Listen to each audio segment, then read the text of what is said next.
Someone had put up a chain link fence, but it looked like I wasn't the first person to hop it.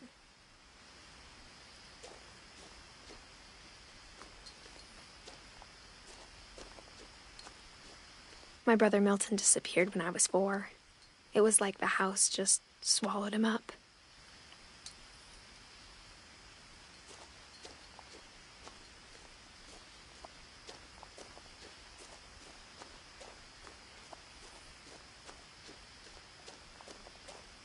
I lived here until I was 11, but I wasn't allowed inside half the rooms.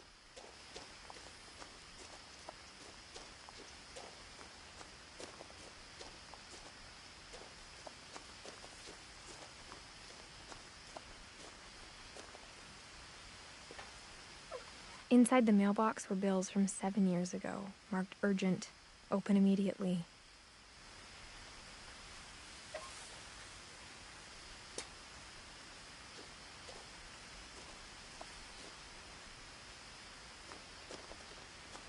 I hadn't been back since my brother Lewis's funeral.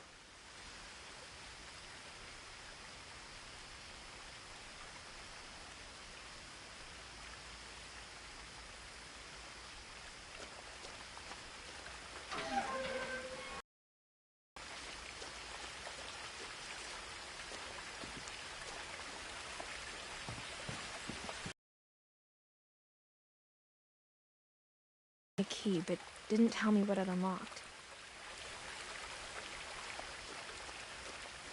Maybe she thought I'd know. Or she thought that the mystery would be enough to bring me back.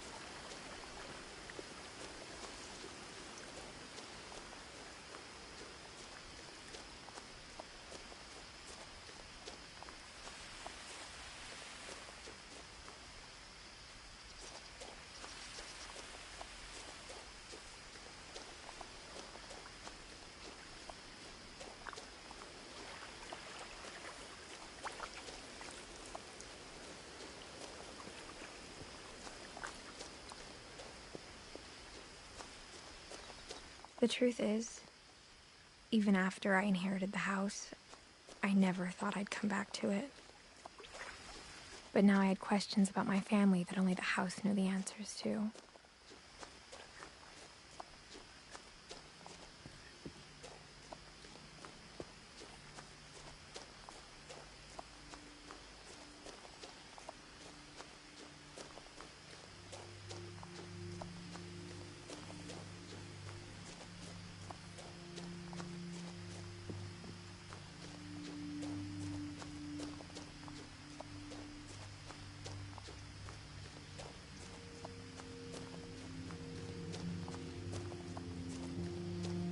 No one had driven this way in a long time, but I saw a few hoof prints.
The woods around the house have always been uncomfortably silent.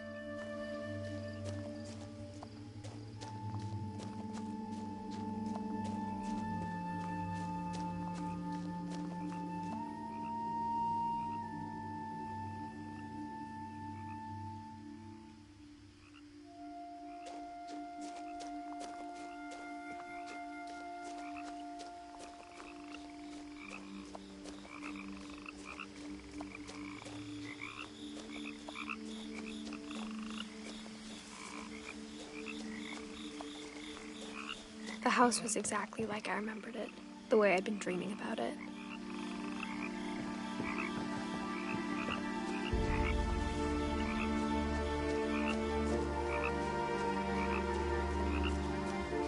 I asked Edie once about the dragon in the pond. She said it had killed her husband. I was 6. It seemed like an odd joke to me, even then.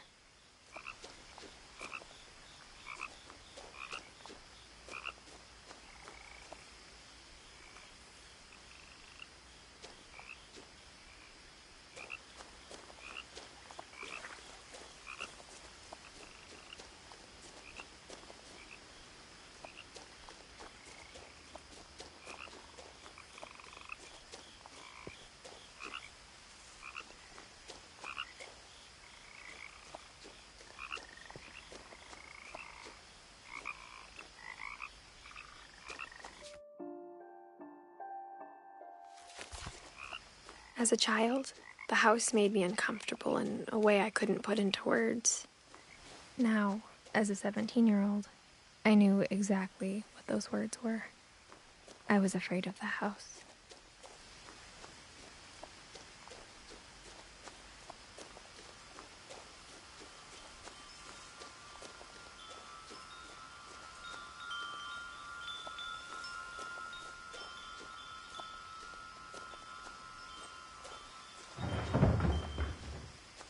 I heard something moving around in the garage.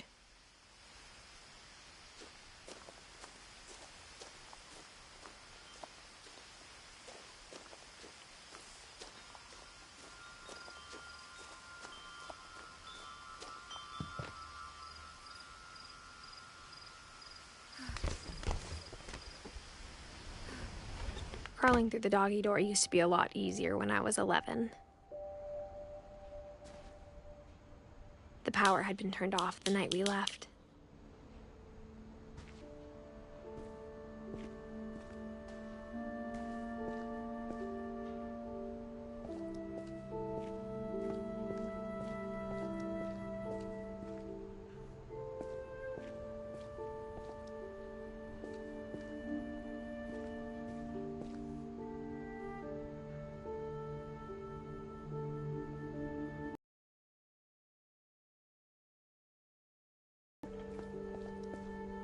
For the first time in years, I felt like I was home.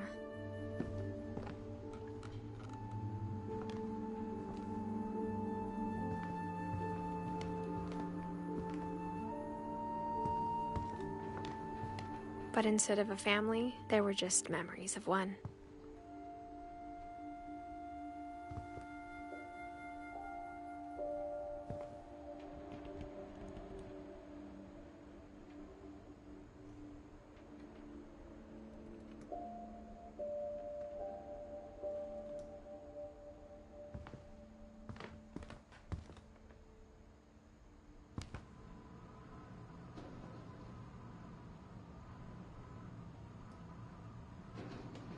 Like how only one restaurant would deliver to our house, so we had Chinese a lot.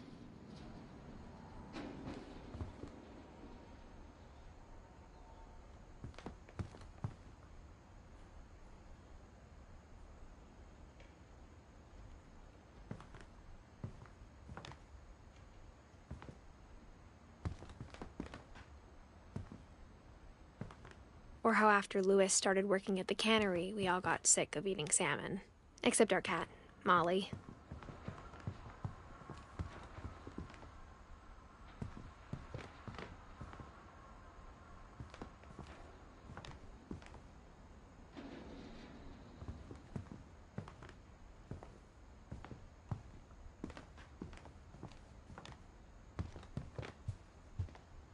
The table was still a wreck from the night we left. It was like a bomb had gone off, killing everyone but sparing the furniture.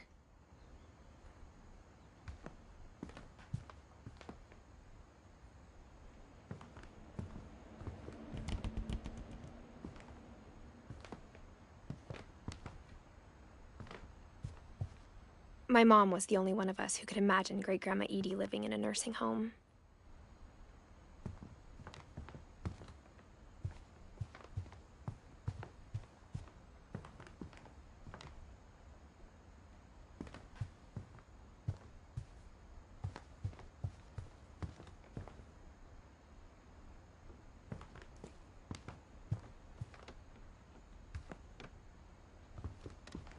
Nothing in the house looked abnormal.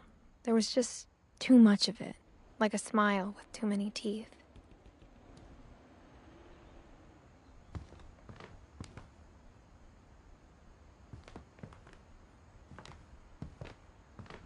Even the fireplace had a story. Edie told me the bricks came from the original house, after it sank.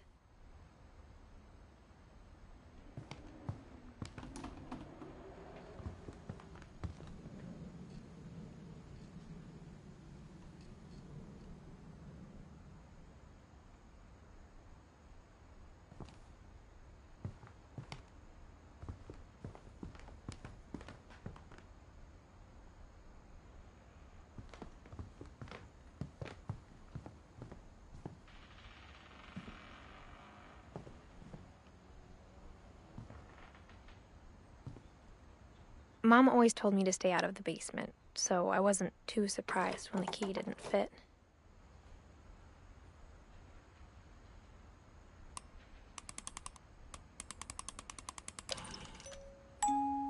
Great-Grandpa Sven built a music box for Barbara, along with the rest of the house.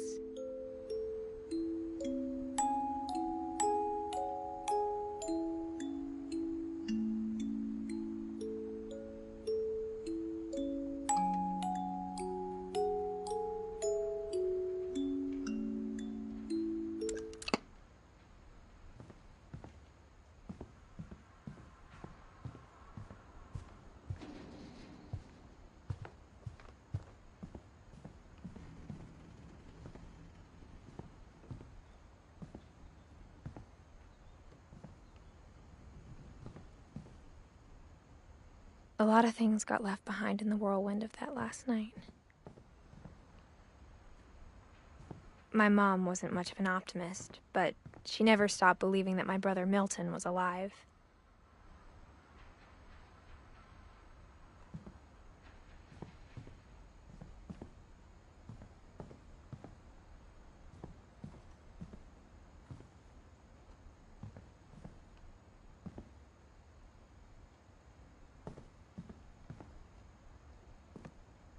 After Milton disappeared, Mom sealed up all the bedrooms. Then Edie retaliated and drilled peepholes.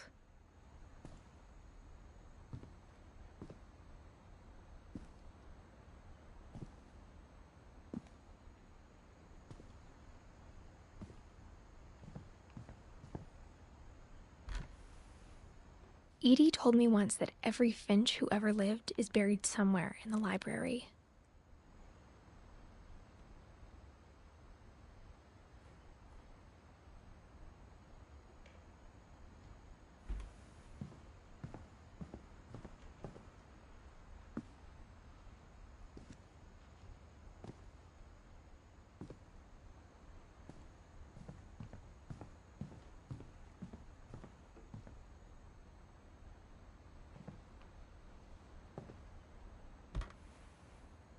Molly always seemed like a girl I could imagine being friends with, if she hadn't died in 1947.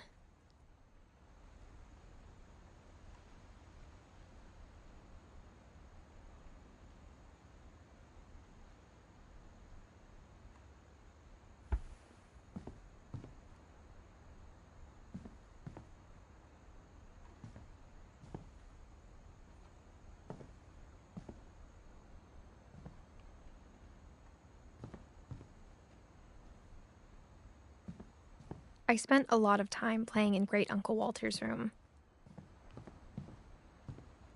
Lewis told me there were secret passages, but I never believed him.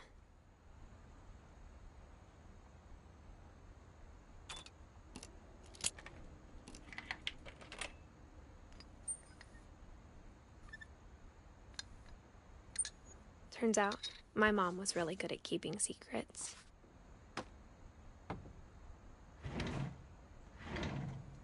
Now it was time to find out what my mom had been afraid of.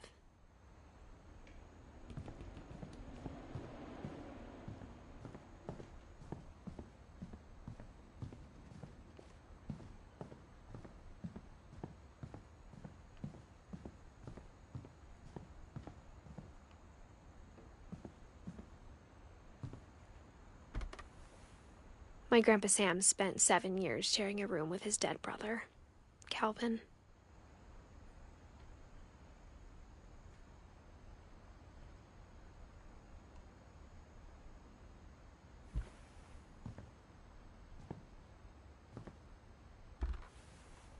As a kid, I just assumed every house had peepholes and sealed rooms you weren't allowed inside of.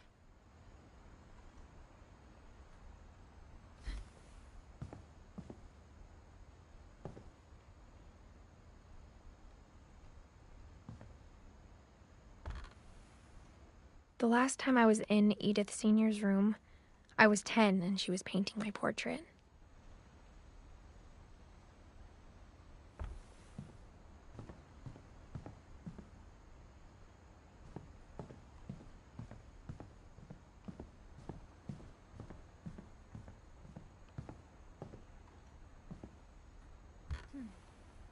Barbara was a child star for 2 years, until America grew out of it.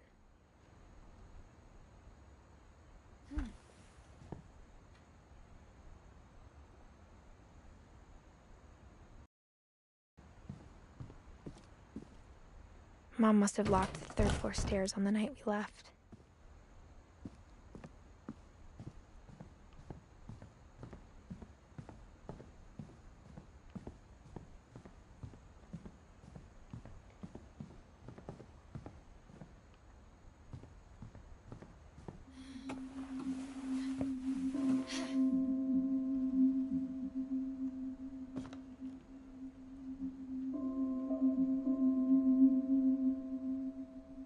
From the paintings on the wall, it was clear my brother Milton had been here before me.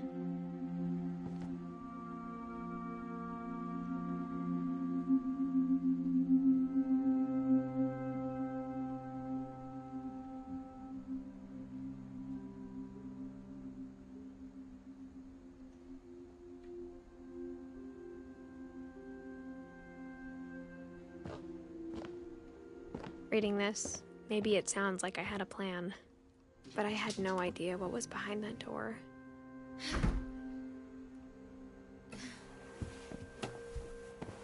Just like I had no idea where all this was gonna lead.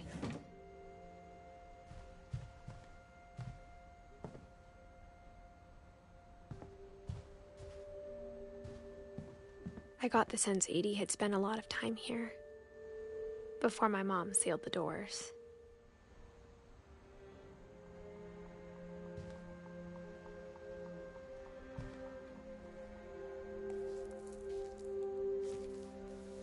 December 13th, 1947.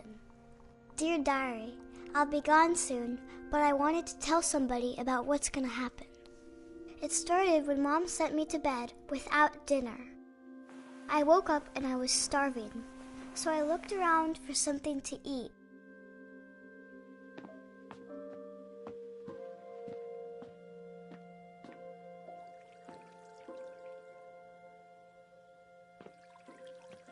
I thought about eating Christopher, but I held back.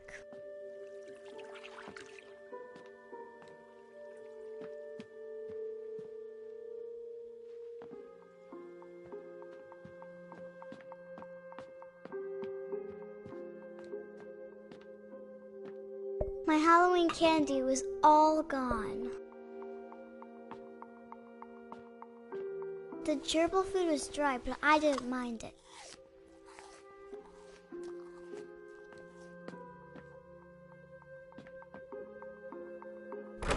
Mom, can I come out now?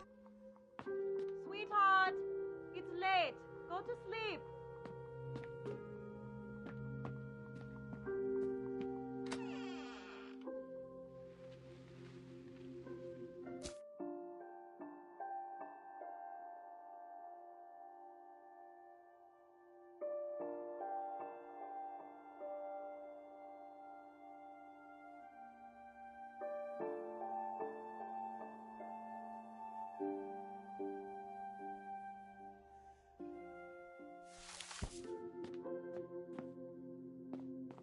I kept eating and eating.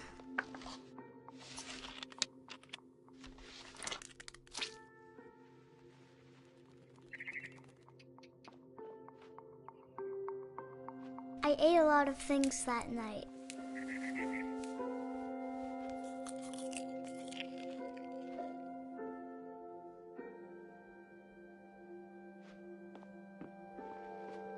Then I heard chirping outside my window. It was a barn swallow going back to her nest. I reached out for her.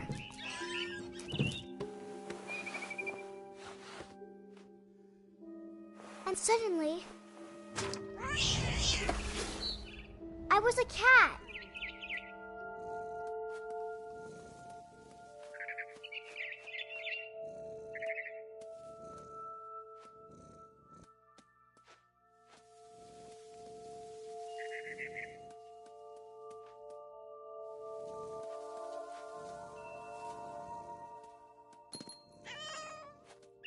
I tried to be quiet, but the bird was really scared.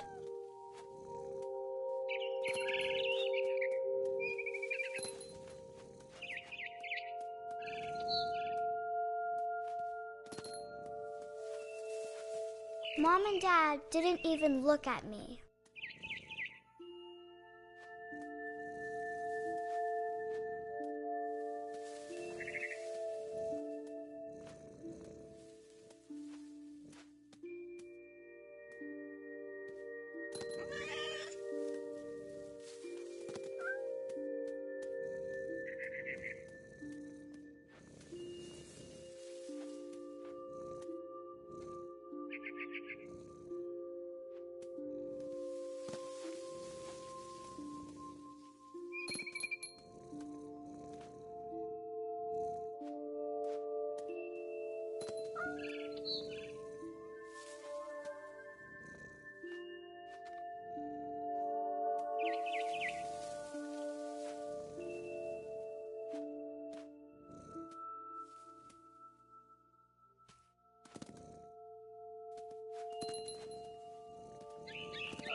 I jumped and I almost got her.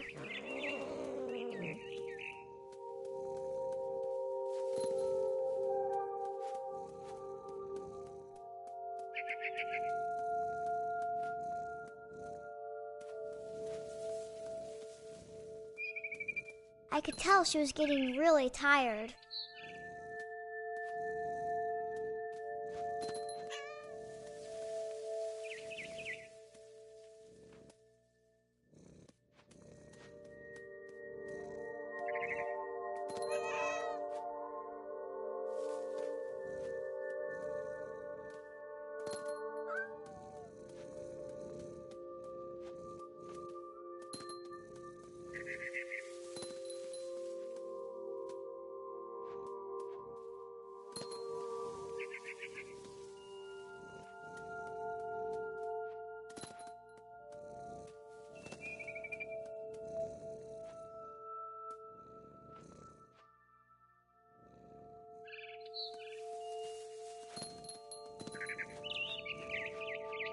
Now I was up in the big tree.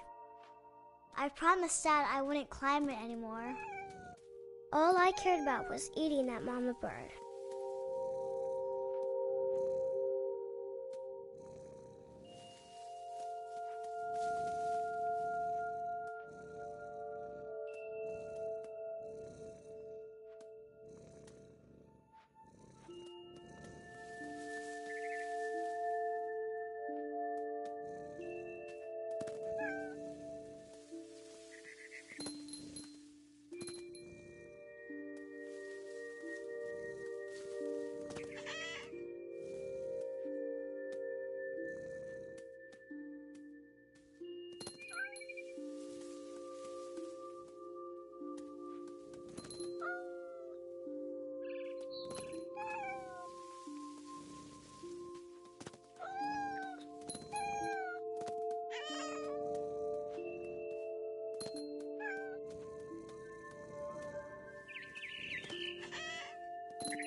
I gobbled her up. And suddenly, I was an owl. First, all I heard was the wind. Then I heard little teeth nibbling in the grass.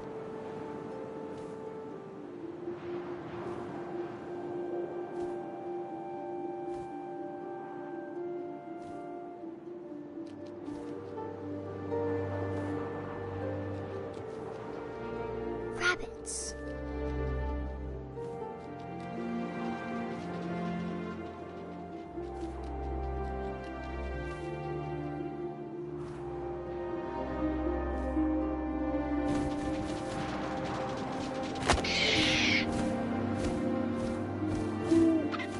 I imagined his face looking up and seeing mine through my talons.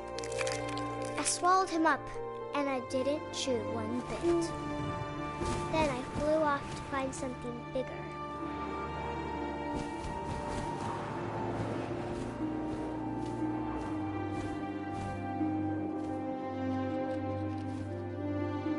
A mama rabbit.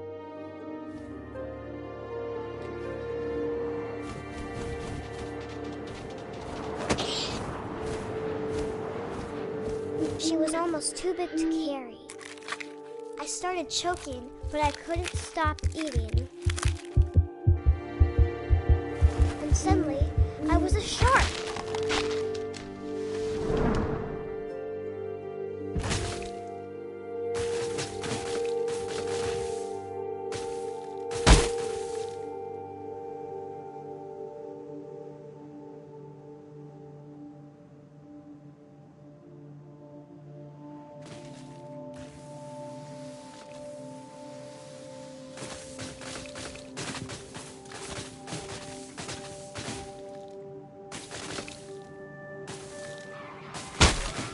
I rolled off a cliff and into the ocean.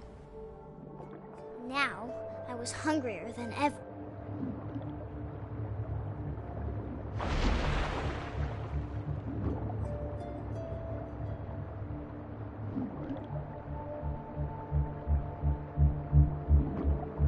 I wanted fat, juicy seals.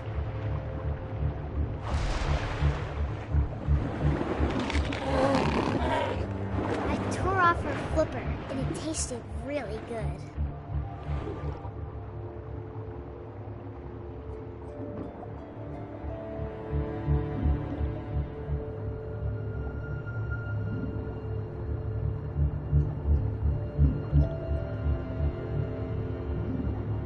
I grabbed on tight, but I was so hungry, I jumped out of the water. When I opened my eyes, everything had changed.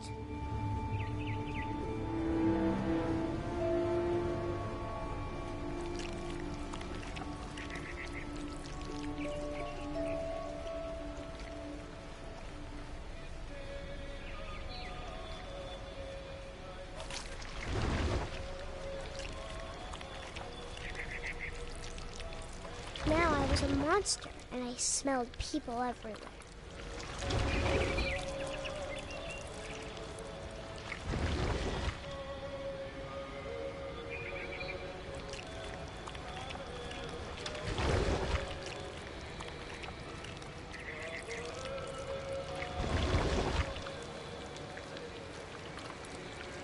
I was big, but I moved real quiet.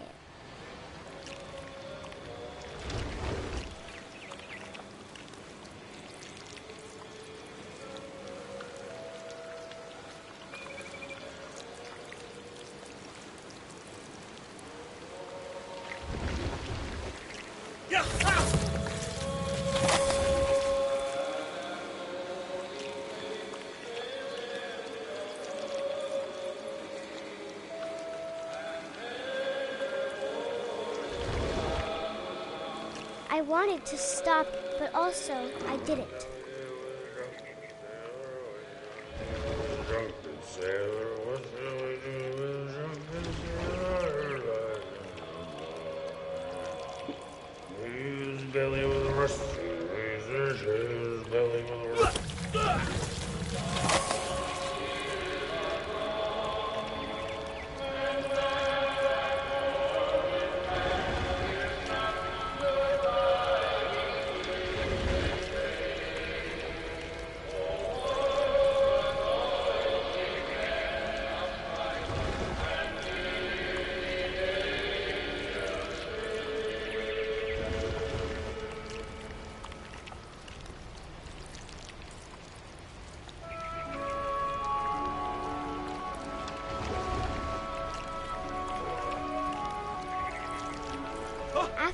last passenger, I was still hungry.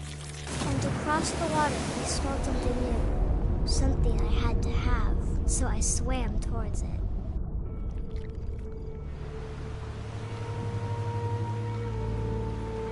I slithered onto the sand, and the good smell went into an old pipe.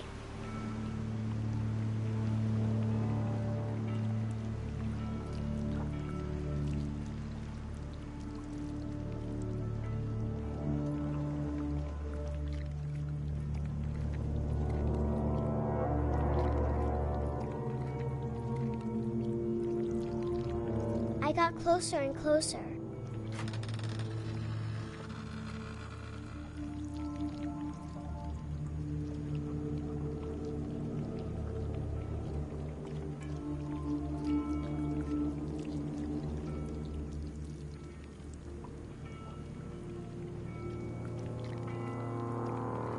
All my stomach started growling. And suddenly, I was me again. I held my breath for a long time, but I couldn't hear anything. I think it's waiting for me to fall asleep. But it's not going to wait much longer. It needs to feed, and we both know I will be delicious.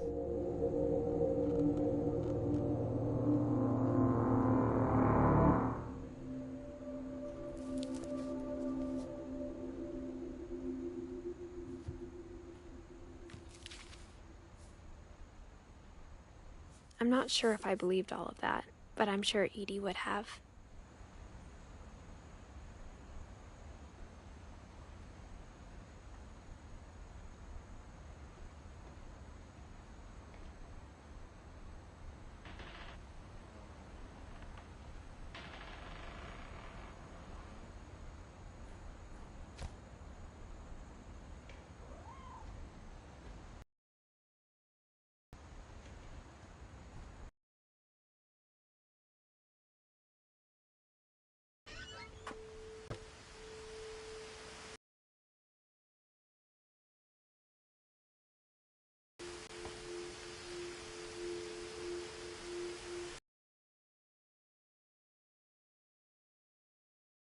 This will be obvious later, but though when we adopted, she was the one who named it Molly.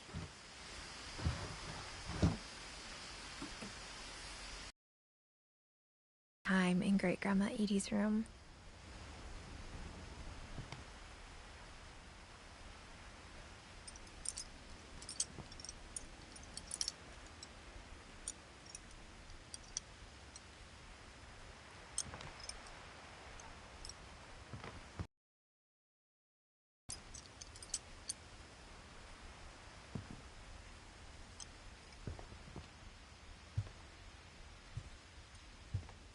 Her room was like a museum.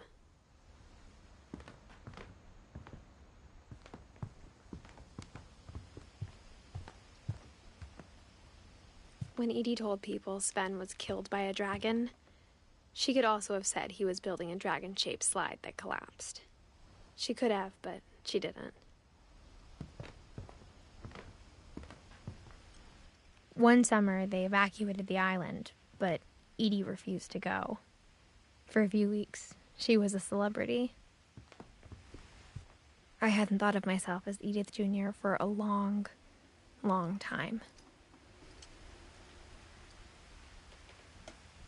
Edie gave a big interview about a mole man living under the Finch house. My mom was furious. Even in her 90s, sometimes Edie seemed a lot younger than my mother.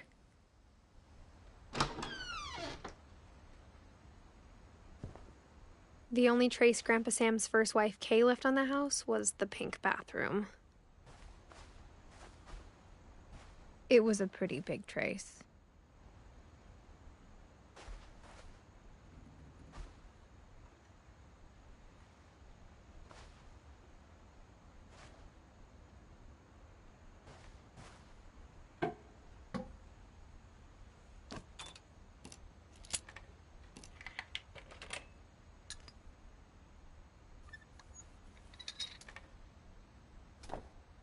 There's a secret in this bathroom.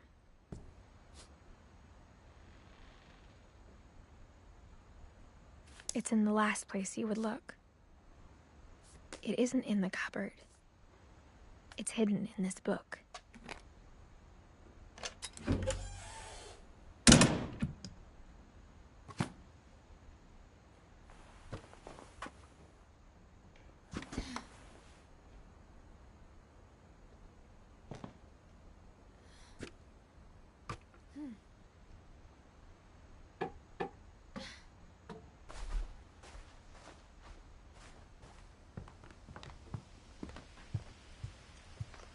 Louis died a week before we left, but Edie had already started to memorialize him.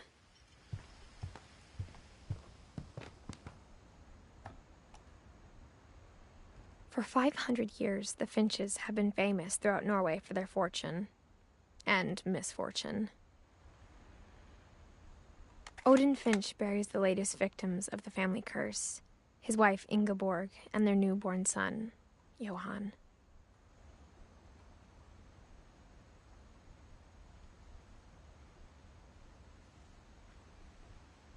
On January 7th, 1937, he set sail with his family and his house, hoping to leave the curse behind. But 40-foot waves off the coast of Washington send the house and Odin to the bottom of the sea.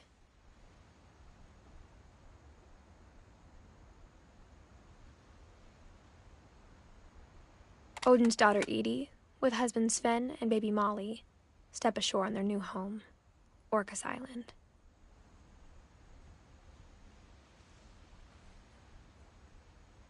Odin Finch is the first to be buried in the new family cemetery.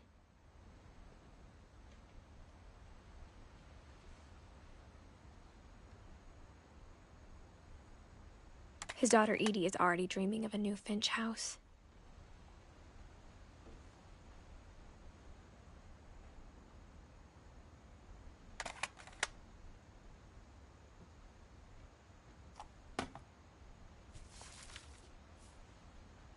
Whatever's wrong with this family, it goes back a long ways.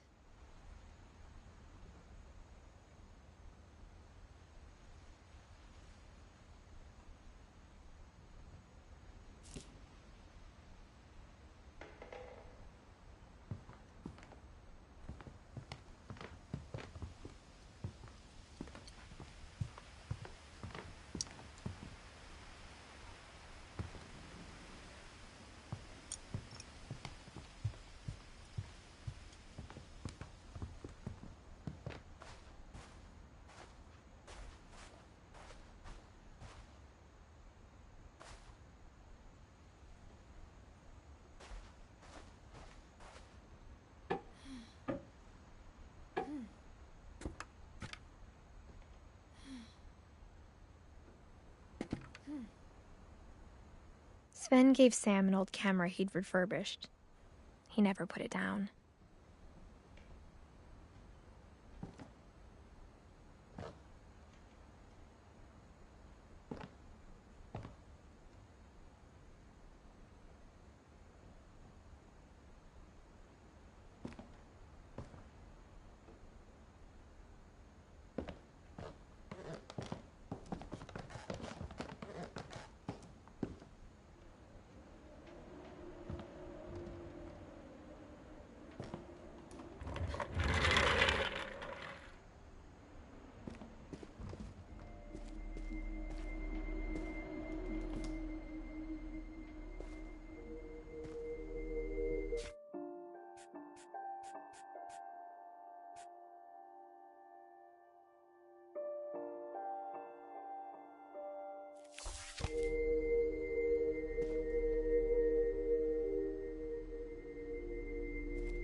I knew Grandpa Sam had a twin, and that he never talked about him.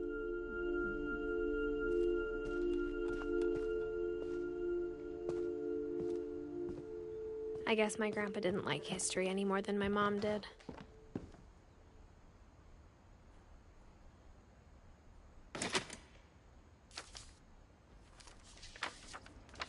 How I Want to Remember My Brother by Sam Finch.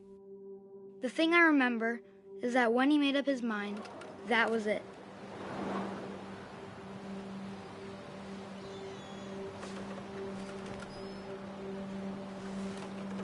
My brother said he'd die before he ate another mushroom, and he did. At Barbara's funeral, we swore we'd never be afraid again, and he wasn't. I think Calvin always wanted to fly. Sam! Calvin! Dinner's ready! Coming! But that day, he finally made up his mind to do it. I told him going around was impossible. Maybe if I hadn't said that. Calvin! I'm not gonna tell you again! Maybe if the wind hadn't picked up. Then maybe he'd still be here. But I doubt it. I think he'd already made up his mind. That's what I want to remember about my brother.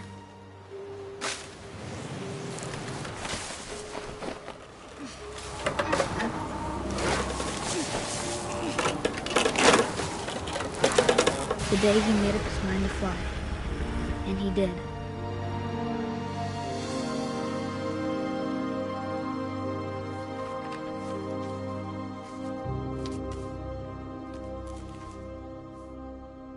Calvin's story felt strangely familiar. When I was younger, I remember trying to do the exact same thing.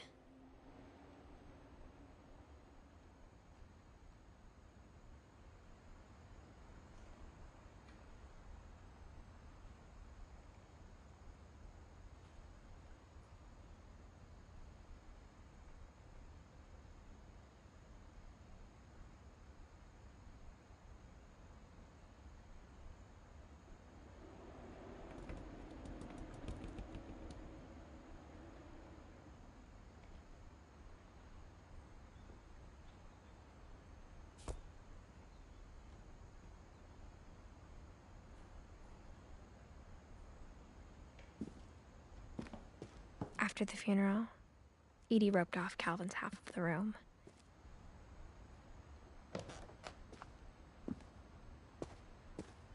Mom said Grandpa Sam enlisted at 18 and never set foot in the room again.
The passages were a pretty tight fit.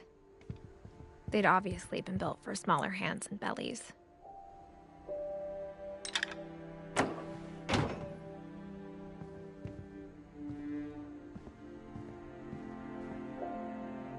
Whenever people ask me about my family, the first thing they always want to know about is Barbara. Edie's father, Odin, built the original house.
Growing up, I always thought of Barbara as a child star.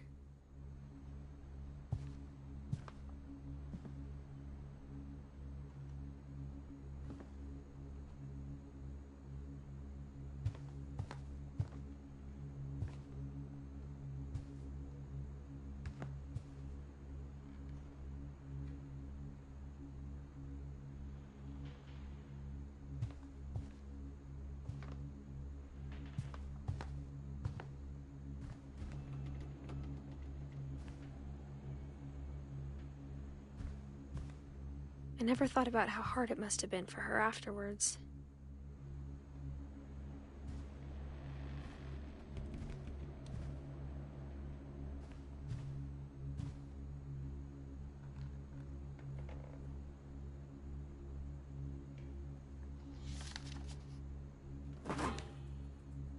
Of all the stories people wrote about Barbara's death, I'm surprised Edie saved this one.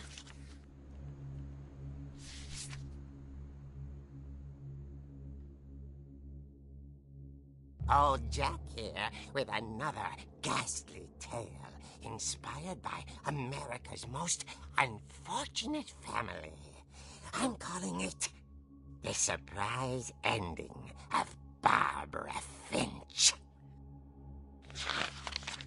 As a child star, Barbara was famous for her scream. Now at 16, she was all washed up. A has-been. But in a lucky break, she'd been asked to perform her signature scream at a local convention for monster movie fans. It was just the boost her career needed. Unfortunately, her scream hadn't aged well. Getting better. I think you just need the right motivation. Her biggest fan and current boyfriend, Rick, was about to demonstrate when... Now that was a great scream. It was Barbara's father, Sven. He'd slipped into a table saw and had to be rushed to the emergency room. So Barbara got stuck babysitting her youngest brother, Walter. Her convention comeback was cancelled. Okay, I'm hearing frustration, but I'm not hearing terror. What if I tried... A gang of hoodlums in Halloween masks have been terrorizing Orcas Island tonight. Police are urging residents to... That came from the basement. You're right! Also, I loved your delivery on that. Why is your basement door locked? Because my dad likes making puzzles and secret passages. There's a key hidden in the music box. The secret is to keep winding and winding until finally the key pops out. Thanks, babe. I'll be back in a sec. 20 minutes later, Rick hadn't returned. So Barbara went to look for him, right on cue. She reached for the music box. And as she wound the key, she listened for Rick, but the house was silent.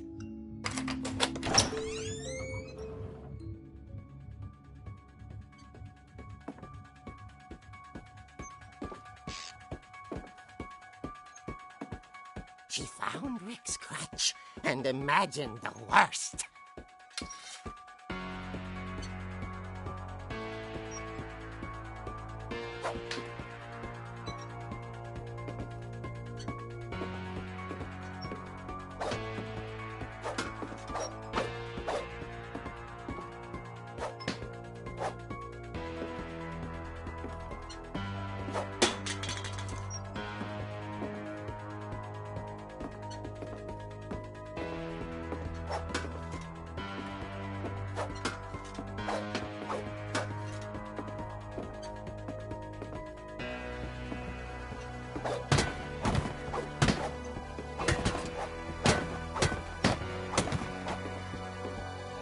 The gang's leader is the infamous Hookman killer, Dr. Carl Hamill, who impaled and then ate his family 10 years ago tonight.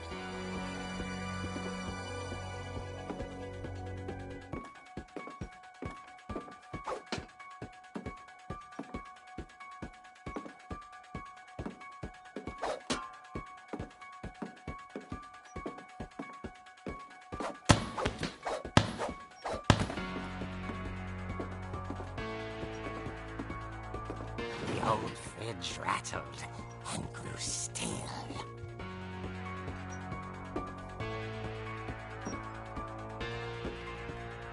Oh dear!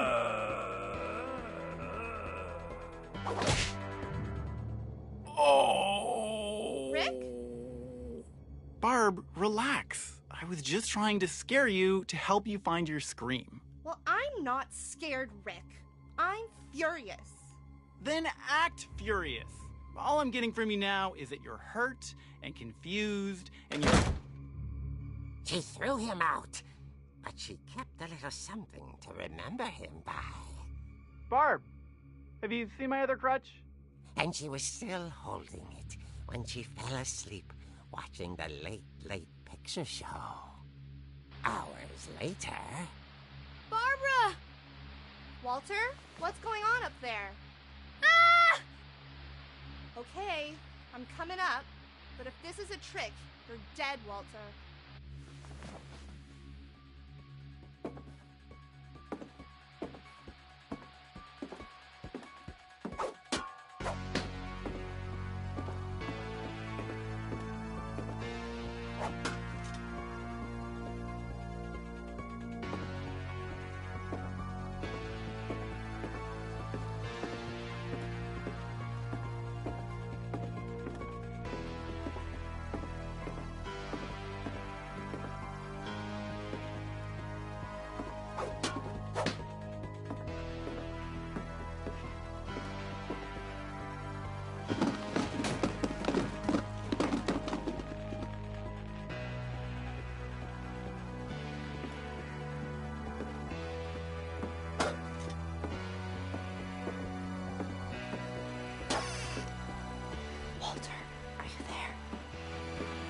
Walter vanished, but his bedside radio was still on. Orcas Island police describe the man as 6 feet tall, with a steel hook for a hand. Residents are urged to lock all doors and windows and notify the police of any suspicious activity. Barbara turned, saw the hook man, and was speechless. He was quite smashing.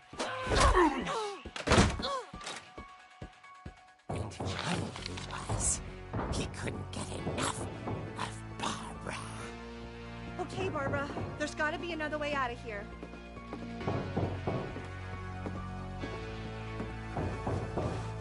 That night, she played her part beautifully.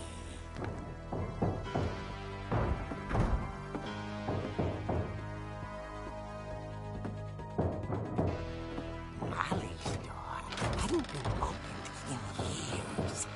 The hinges groaned.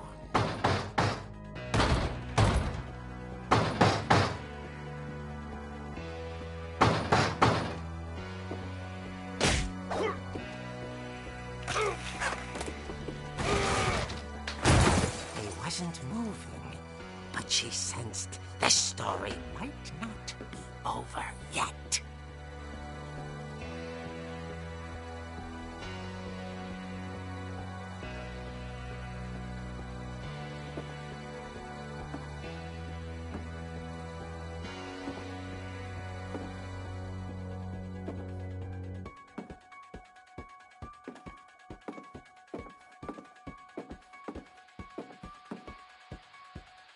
The hookman had vanished. She listened for his breathing, but all she heard was...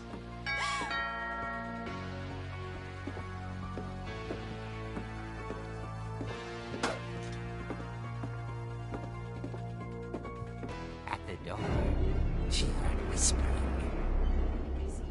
It was coming from inside the house.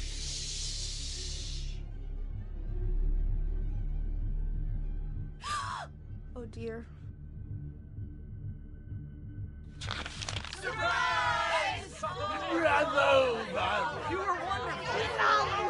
monsters had come to surprise her. For Barbara, it was a dream come true. Then she saw what kind of monsters they were, and she realized what was about to happen. She was going to be famous. And with her final breath, Barbara Finch gave the performance of her life.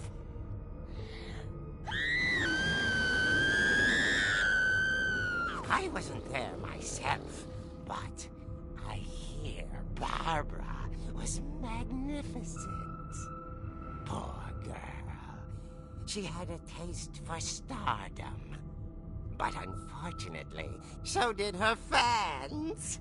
Of course, the police blamed it all on poor Rick, who disappeared the same night. And little Walter? Hiding under his bed the whole time. He took it all pretty hard, but that's another story. As for Barbara, tucked inside the music box was all they ever found of her. Her ear. Now that's what I call a real eerie tale.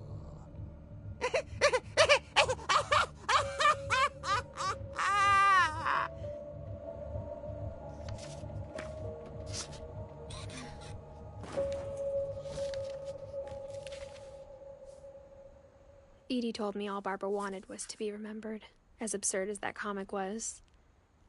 Maybe what Edie saw was a happy ending.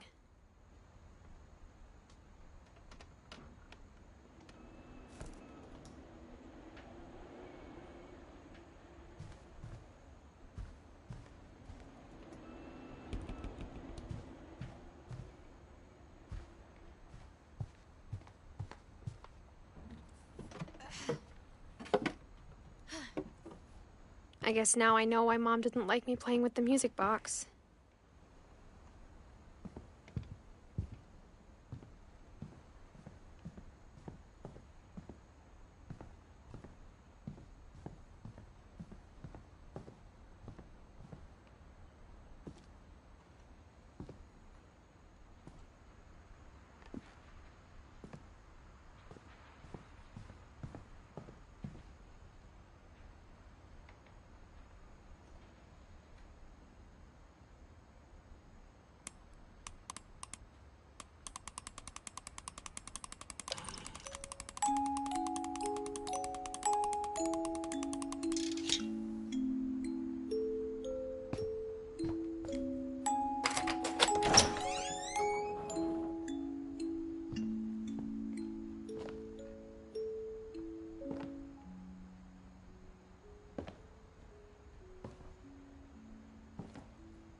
Mom said the basement was off limits, unless I wanted another tetanus shot.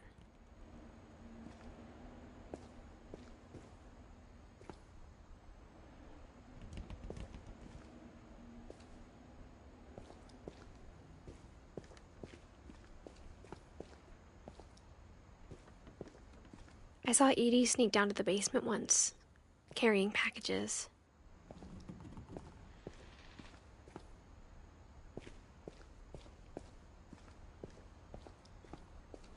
I thought maybe she was hiding presents.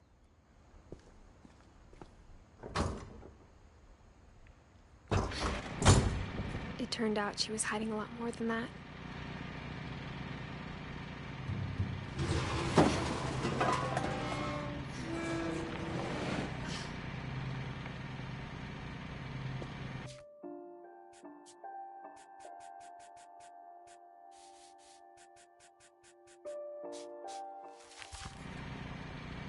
I remember asking Mom once about where Walter had gone. She said after Barbara died, he got as far away as he could.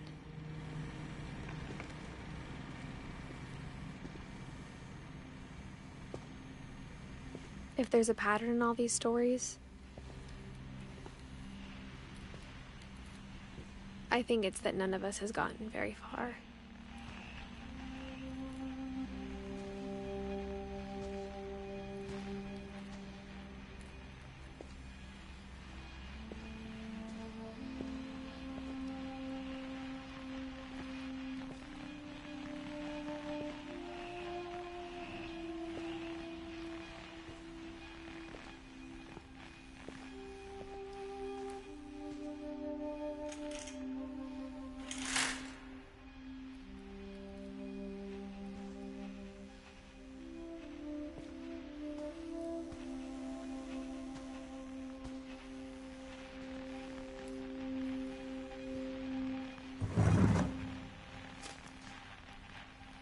Goodbye, everyone.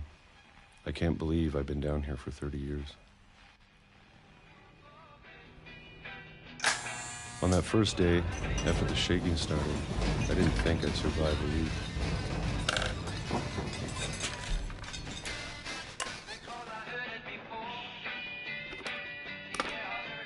But after a few days, I settled into a routine. That's what kept me sane. Having a schedule, living for today. I always expected to be dead tomorrow. But if you wait long enough, you get used to anything.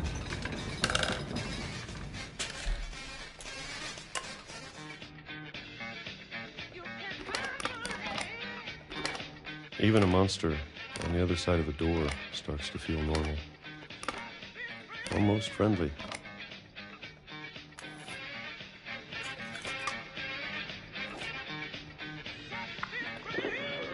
And then one day, everything just stopped. Whatever that thing was, it was gone. Maybe it got tired of waiting. Or maybe I just got tired of being afraid.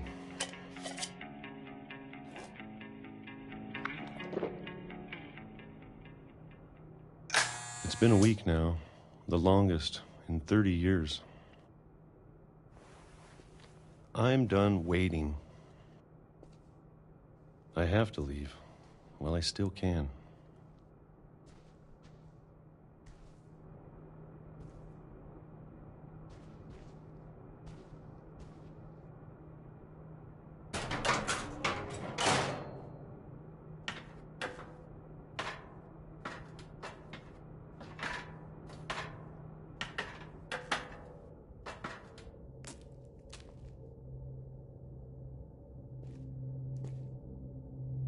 I know it's out there, somewhere.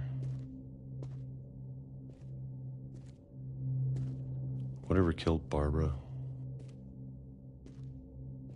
and Molly and Calvin. Maybe this is all a mistake.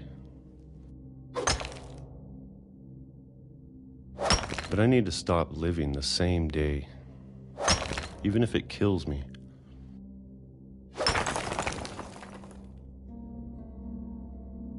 Whatever's out there, I want you to know I'm ready for it. I'm going to appreciate all of it, especially the food. I don't mind if I only have a year left. Or a month. Or a single week. I'd be happy with one new day. I can already imagine the sun on my face.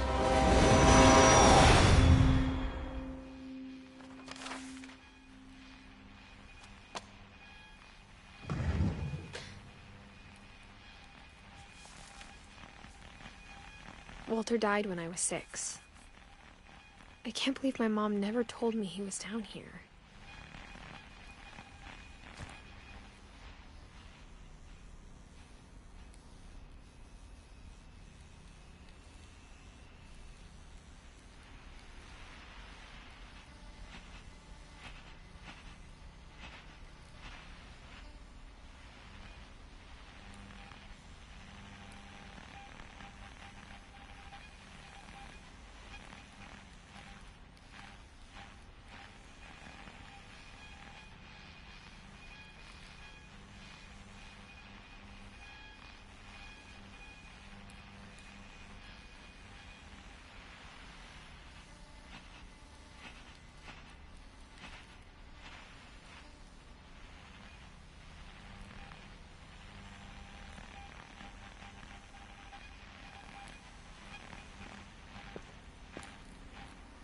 I'm sure my mom was trying to protect me.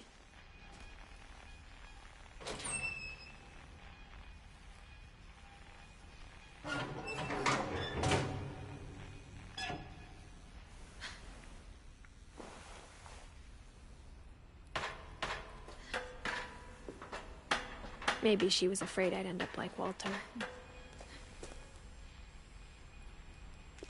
But if she never told me about an uncle under the house, I can only imagine what else she was hiding. I don't want to make the same mistakes she made.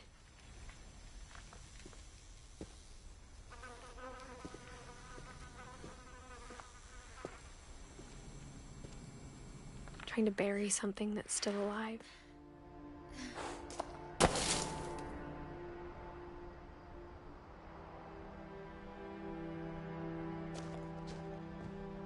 Now that there's only one of us left, or maybe two,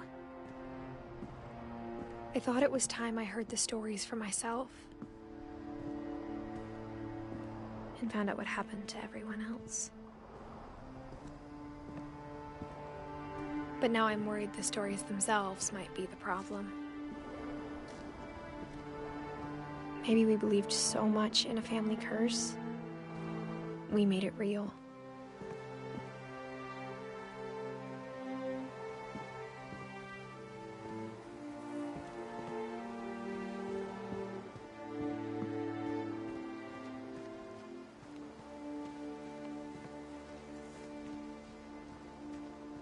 I don't know if I should even be writing this.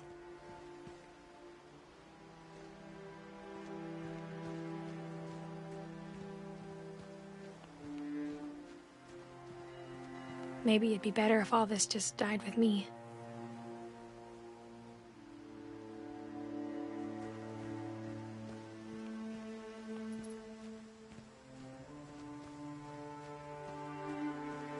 But I thought you should know about your family.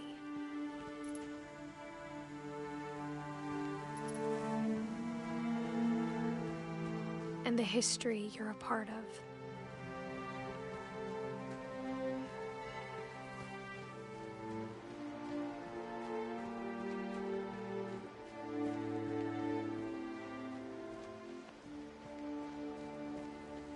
Though to be honest, I feel as lost as you probably do right now.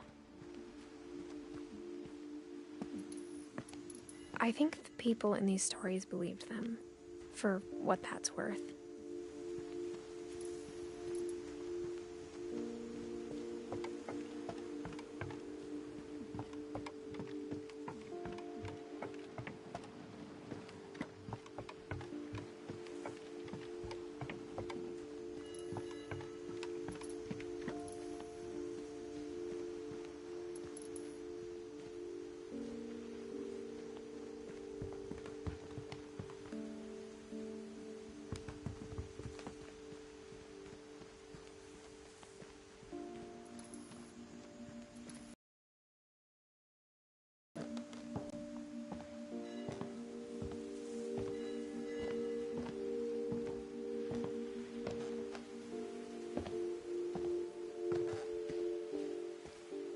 And when you look at the house, that history of imagination and stubbornness and madness, any of it seems possible.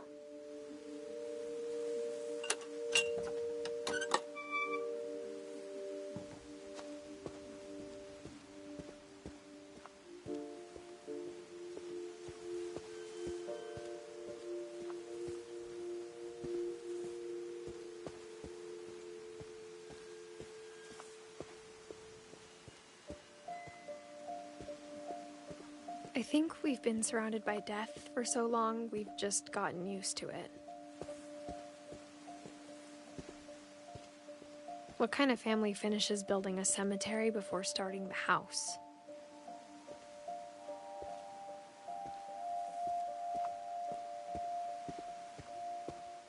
It's embarrassing for me to admit this, but the pet cemetery made me more uncomfortable than the human one. 3 of the gerbils were mine, and 2 had been my fault.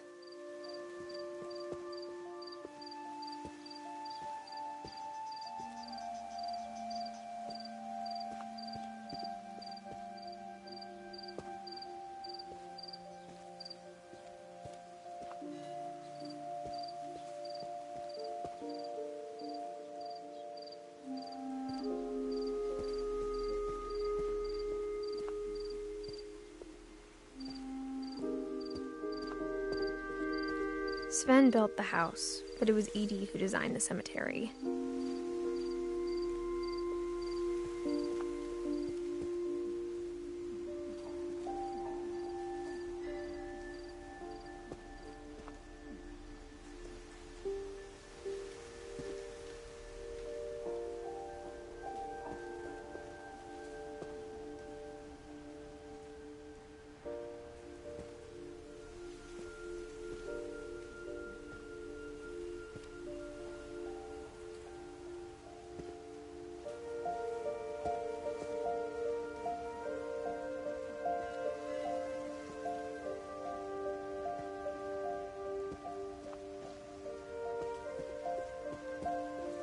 I'm sure Odin's monument had been Edie's idea. My mom was always trying to move on, but for Edie, the past never went away.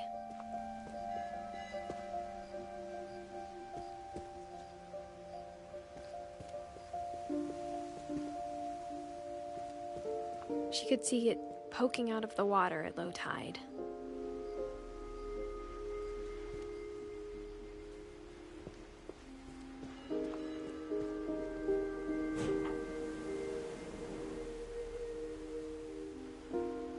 Edie said she dreamed about the old house every night.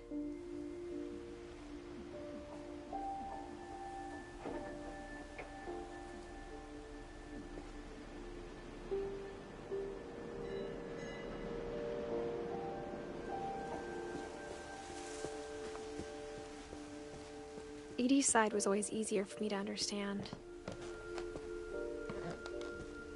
But the older I get, the more I can see where my mom was coming from.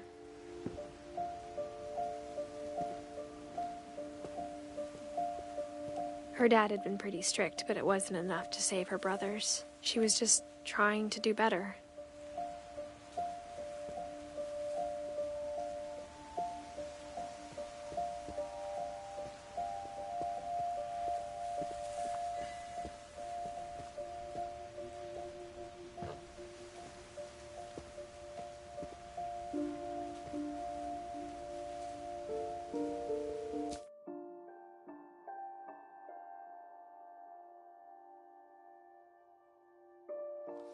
She lost 2 of her brothers, just like I did. I get why she tried so hard to protect us.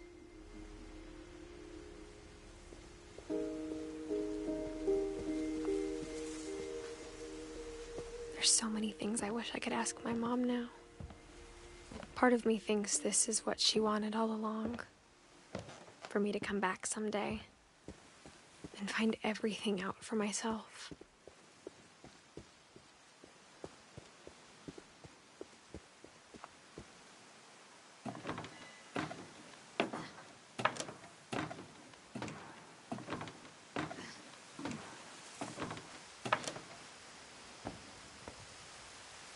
But looking back on it now,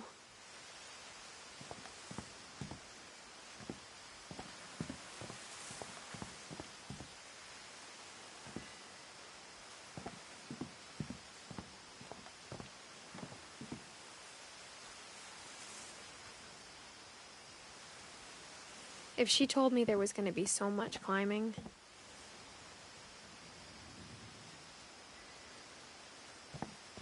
I never would have come when I was 22 weeks pregnant.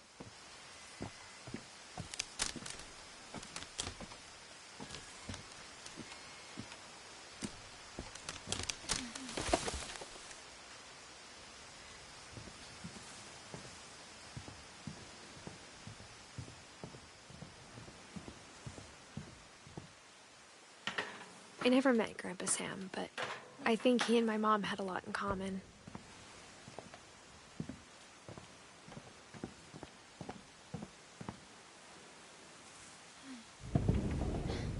They were both pretty intense.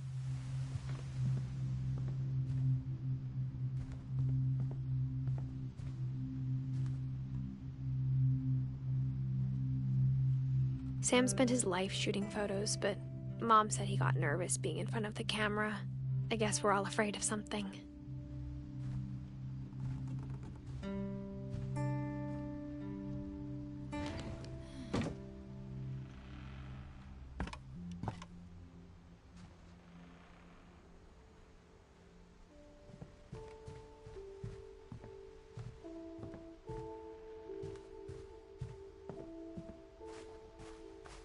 Instead of hiding from death, Sam seemed to go out of his way to meet it.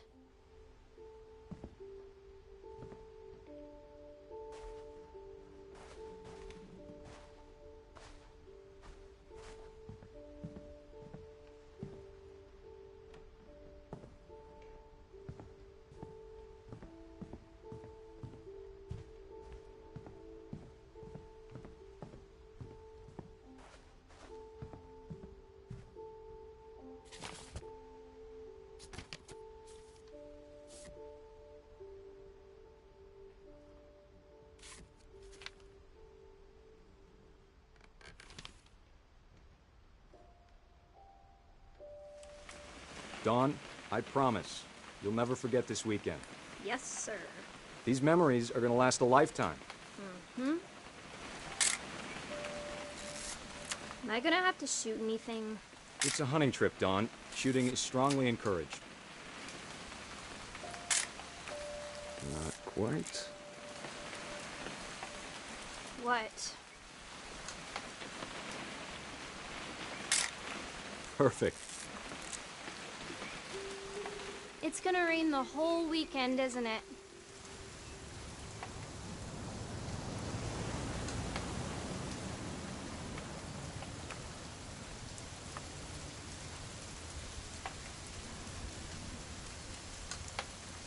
I will never forget this weekend, Dad. That's the spirit. Okay, got it. I'm gonna take some pictures, okay? Just be careful. That camera's older than you are.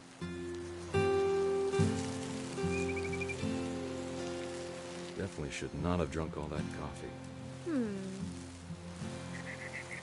You're right, Dad. It's starting to clear up. Still freezing, though.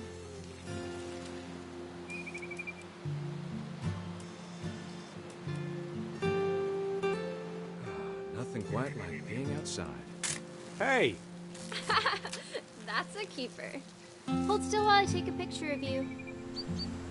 I'm just saying, I'm not always gonna be here, Dawn. You'll need to remember this stuff, if you want to survive. I'll be fine, Dad. You know who else thought he was gonna be fine? Some guy who died. Dawn, I'm being serious.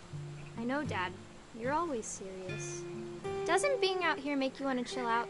Well, to tell you the truth, I haven't been out here in 20 years. Dawn, don't you think you could find something more interesting to photograph? Last time I was with my brother Calvin. Man, that was a great trip.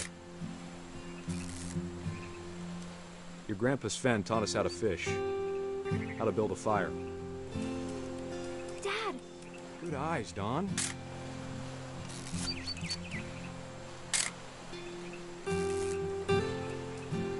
Before you take the shot, let me get a picture of you.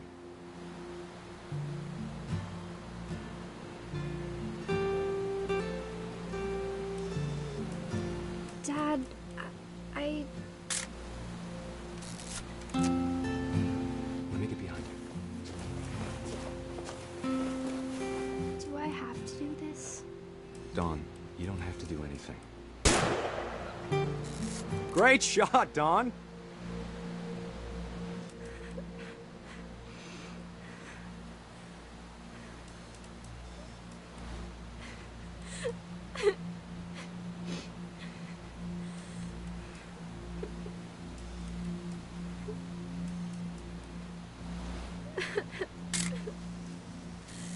I'm proud of you, Dawn. Always remember that, okay?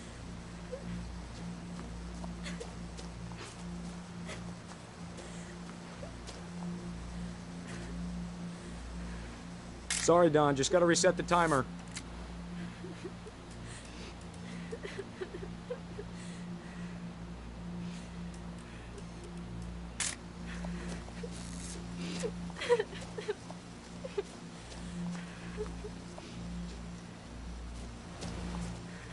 Dad, it's twitching.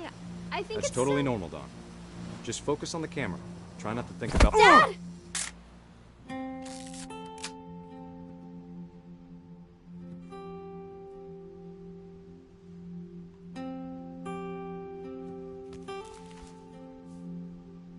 Of all these stories, That's the one I wish most that my mom had told me.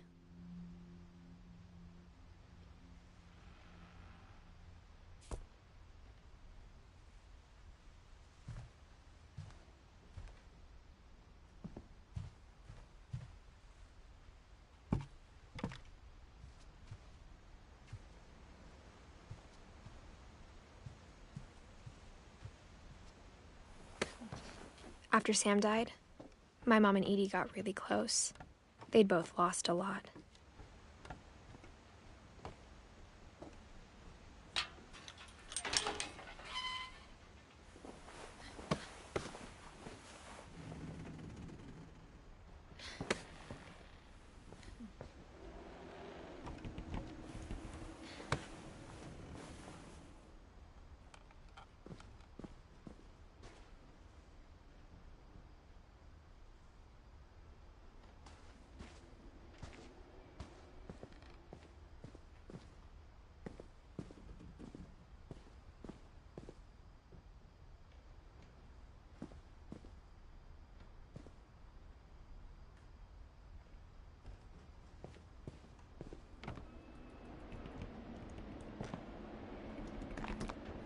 My mom moved up to the loft after her brothers died. At the time, it was as far away as she could get. I can't imagine my mom ever writing poetry, and yet...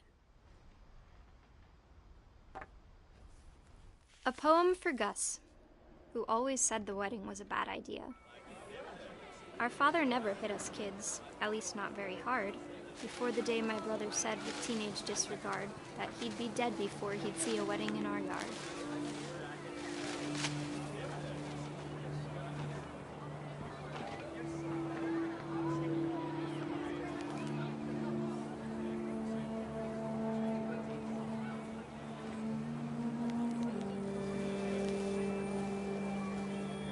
My father made him come, of course, but Gus stood far apart, just flew his kite and bottled up the storm inside his heart.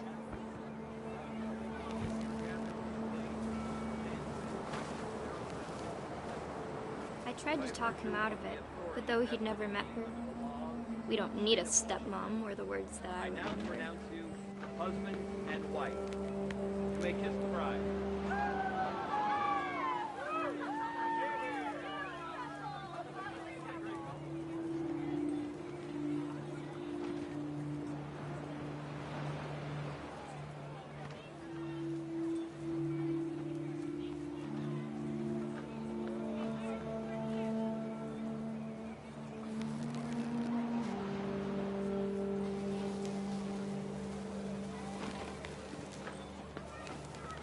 When the time for photos came, Dad ordered him to come here. But Gus declined, and as a sign held up his middle finger.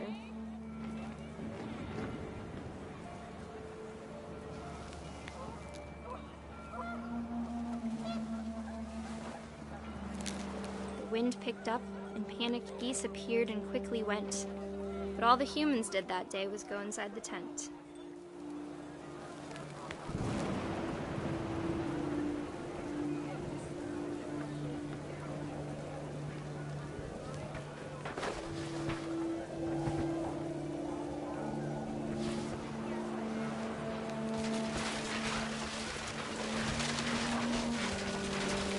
The rain came down in buckets then, but no one seemed afraid that nature might destroy the tent our dad had crudely made.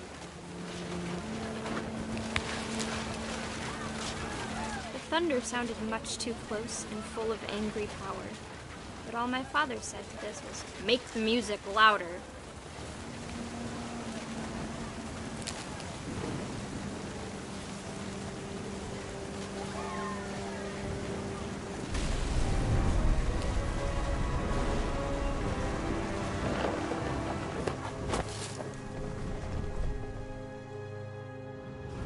I wish that I could truly say I thought about you on that day. Out there on the beach alone, just you, the wind, the sea, and foam. But I didn't, until we found you.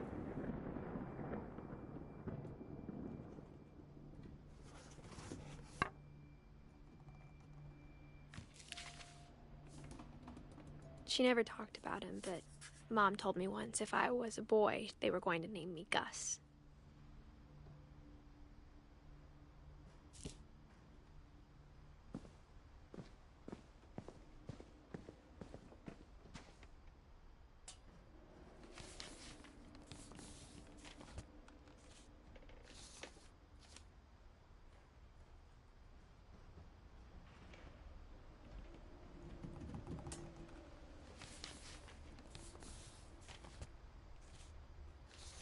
Dear Kay, do you remember the way Gregory used to laugh when he thought he was alone? Like something funny was happening, but only he could see it.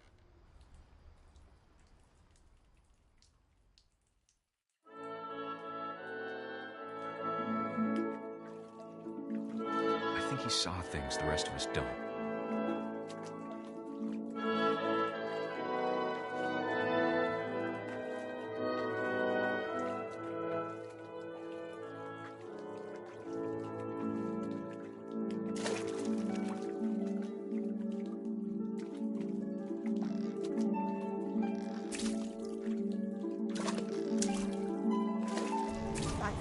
Gregory, it's time to...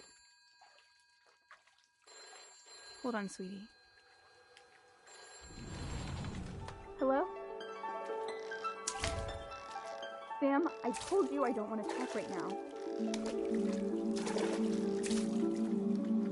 I wonder what he saw. What his world was like.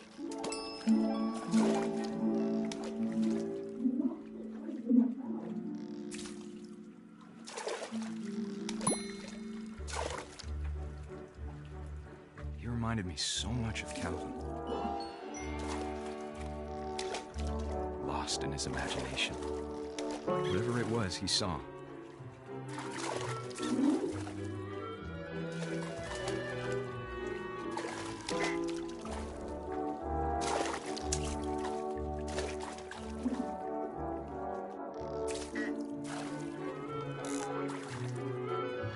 It sure made him happy.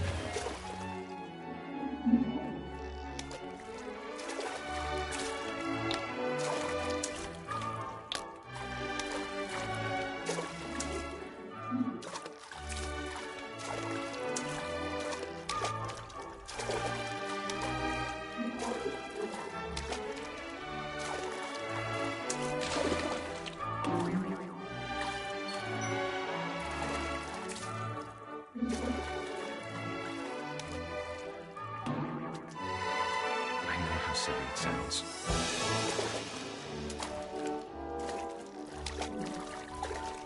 That I worried about a baby being too happy. But I could feel him slipping away. Sorry about that, Gregory. I know you did everything you could. Maybe if I hadn't called that night. Damn it. Hold on, I don't want Gregory to hear this.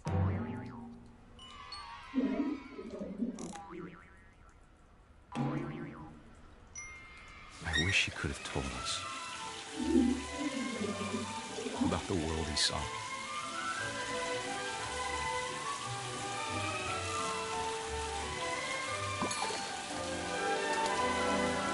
There's so much I don't understand about Gregory, about everything.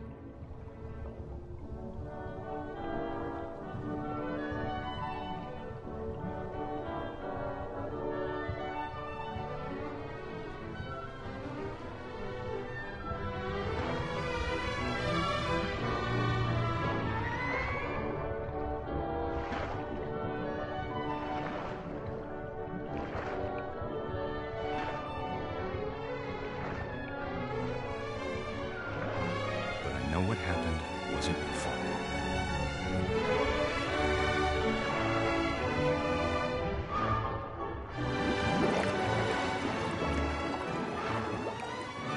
I'm sure he's happy. And he'd want you to be happy too. Good luck, Kay. Love, Sam.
Religion was another thing my mom never talked about, but I think it helped her a lot after her dad died.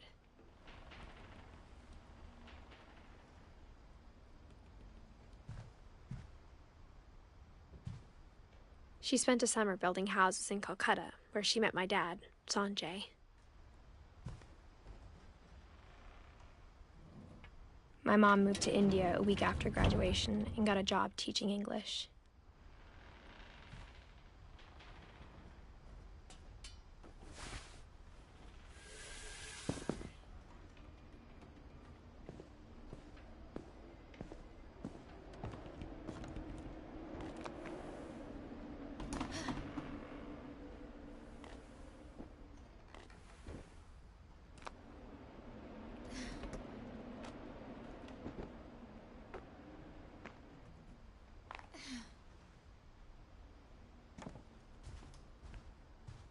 Louis was born a year later.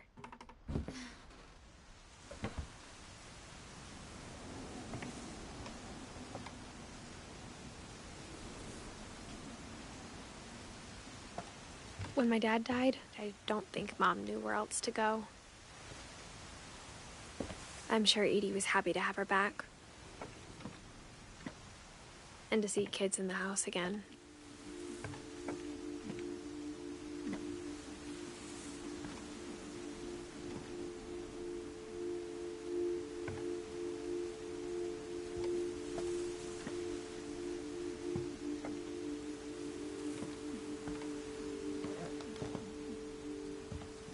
The house had to get a little bigger, but Edie was used to that.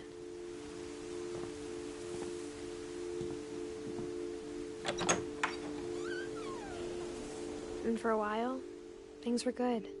Almost normal.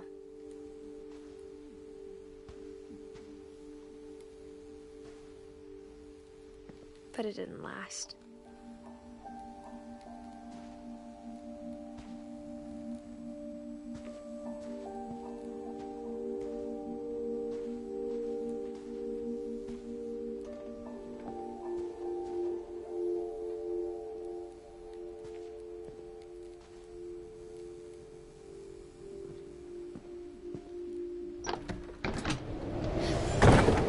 The beginning of the end was Milton's 10th birthday, when Edie gave him a castle.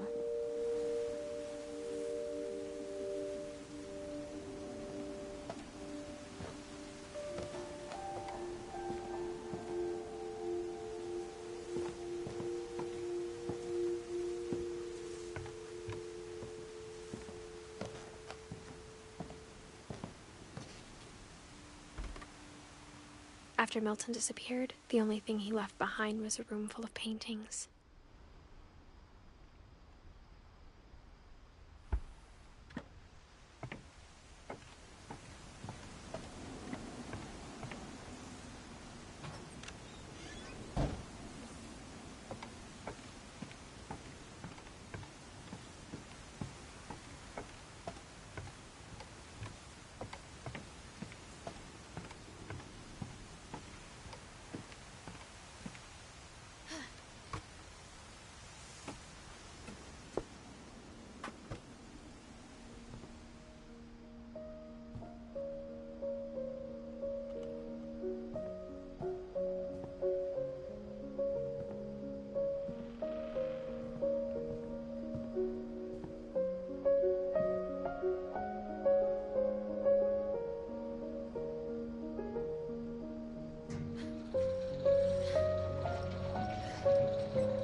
Milton Finch in The Magic Paintbrush.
I was 4 when Milton disappeared.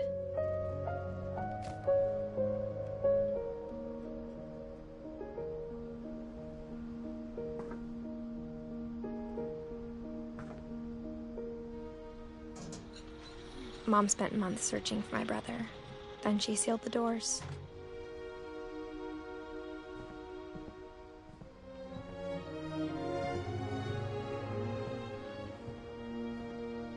Whatever Milton had found in the house, Mom didn't want it getting out.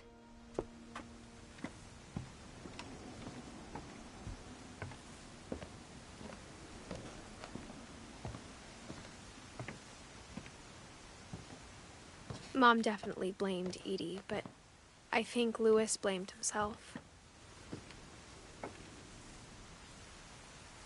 After he graduated, he just spent more and more time in his room, until Mom got him a job at the cannery.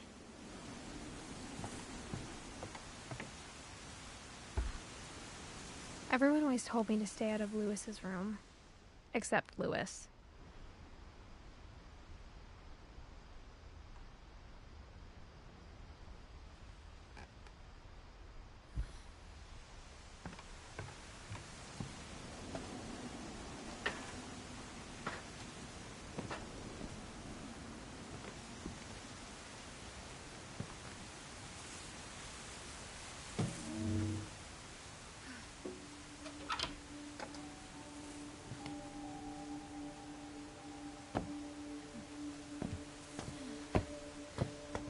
Louis's room smelled very, very familiar. That part of him lived on.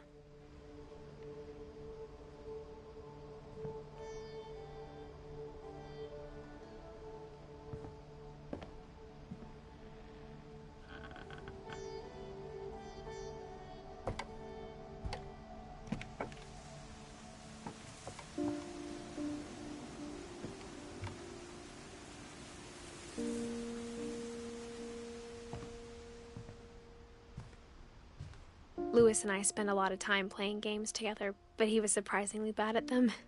He died a lot.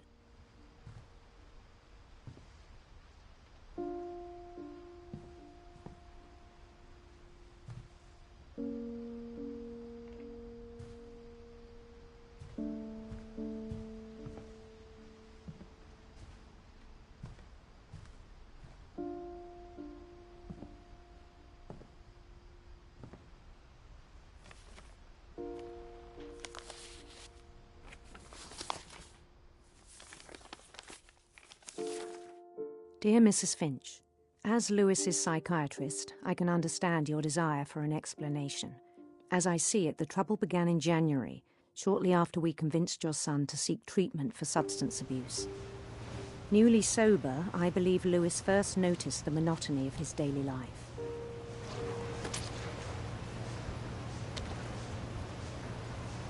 He kept working at the cannery. But he withdrew part of himself.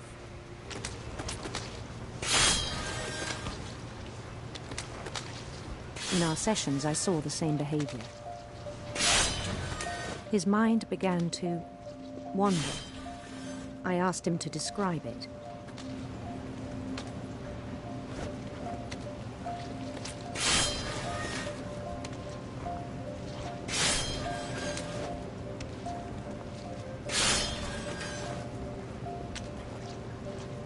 said he started small, imagining a labyrinth.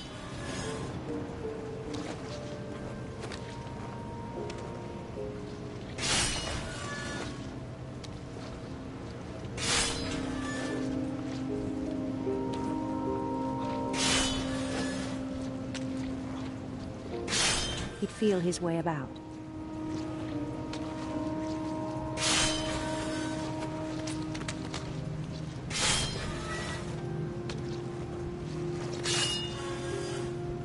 Then something moved.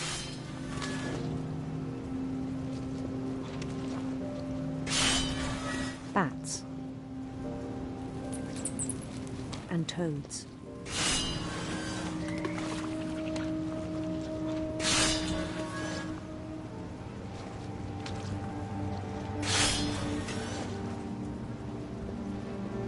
And things that have not names.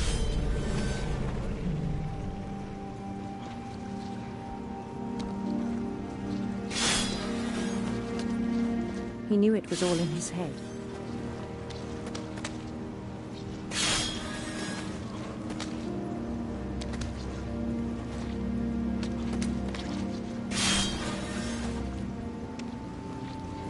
But he took it very seriously. I had hoped he'd find himself.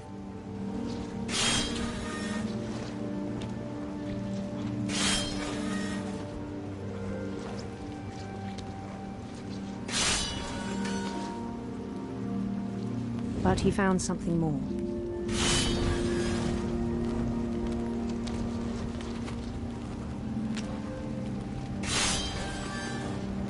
I worried about him then.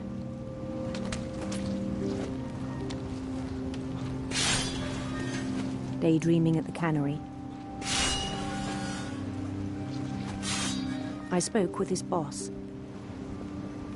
But he said Lewis had become a model employee. Methodical, tireless, focused.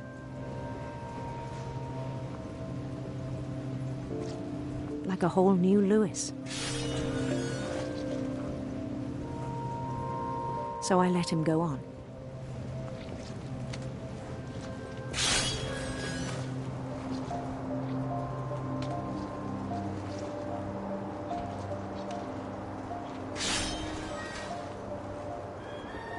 I even encouraged him. It seemed very promising at first.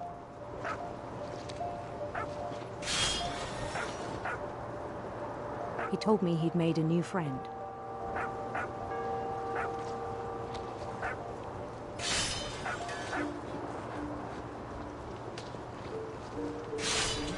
On the edge of a city he named Lewis Topia.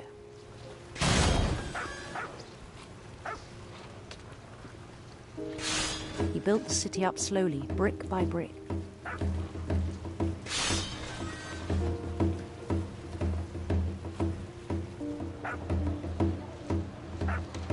Then he made musicians.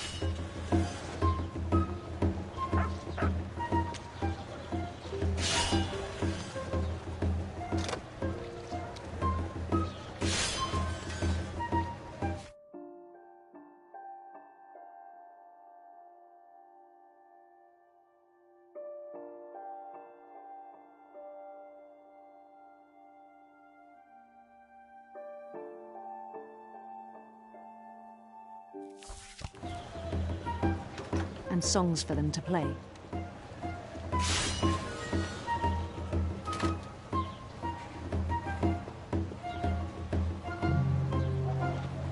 He talked about starting a band.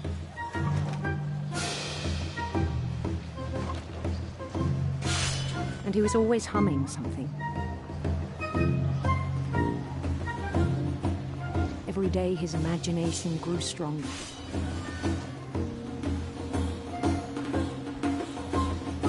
He no longer spoke at the cannery.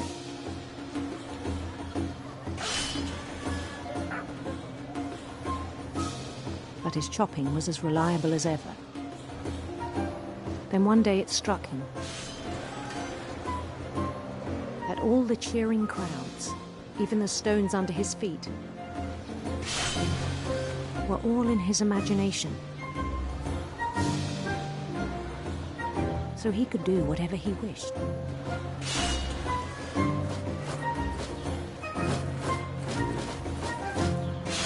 He held an election for mayor. And he won.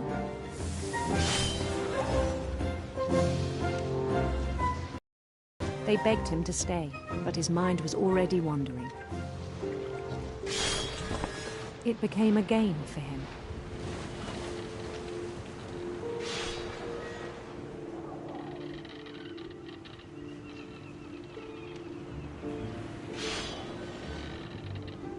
He'd conquer a city, then immediately push on.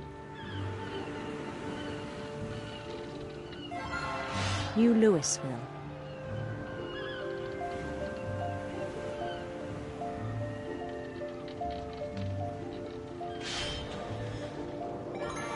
St. Louis. He started drifting away from our reality.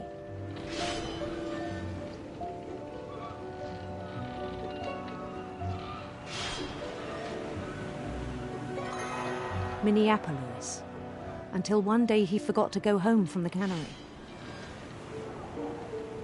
Even as his mother pleaded with him, part of Louis kept sailing on.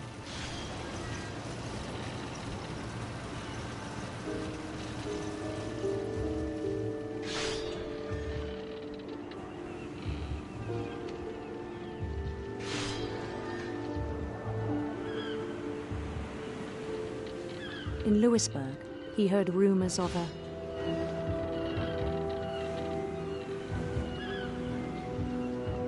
handsome queen.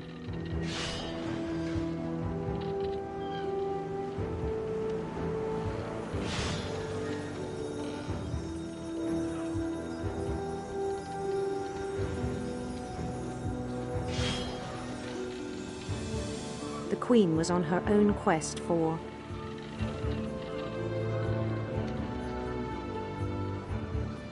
radiant rainbows.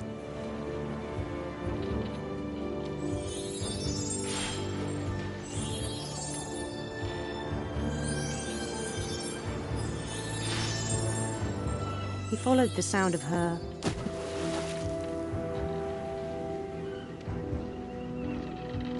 electric sitar.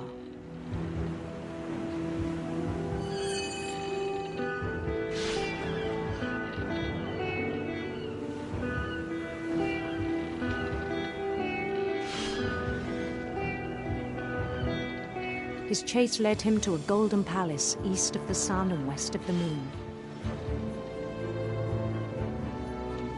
Even then, his logic remained sound.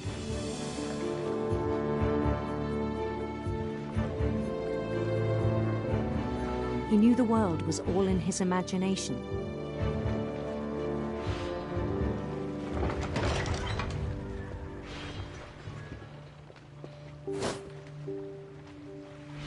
But he was so proud of having created it.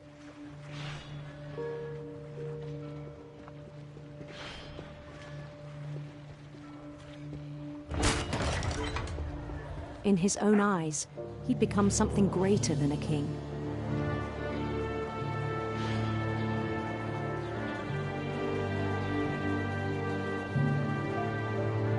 For someone who'd never known success in the real world, I think it was overwhelming.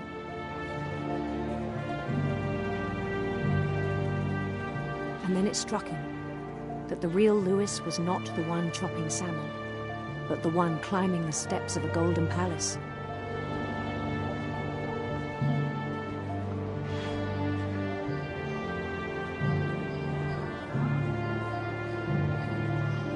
My imagination is as real as my body, he told me. It was hard to argue with him.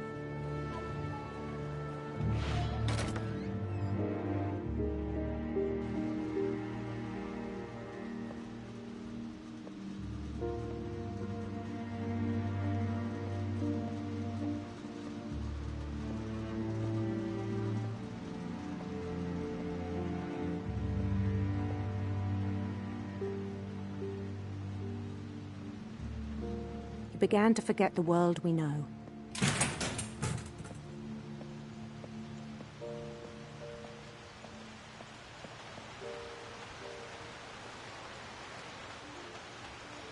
I think it pained him to remember Lewis, the cannery worker.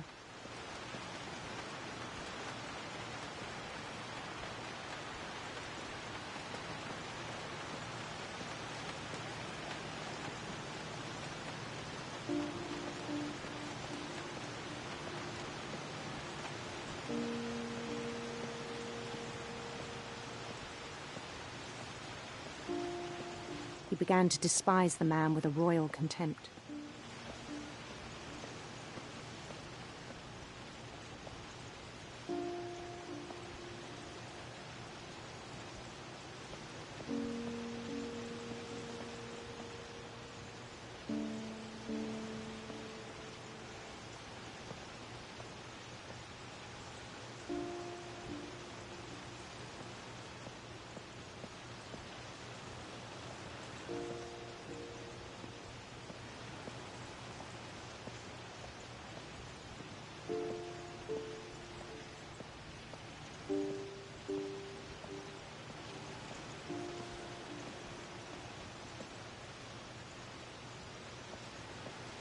I still thought I could save him.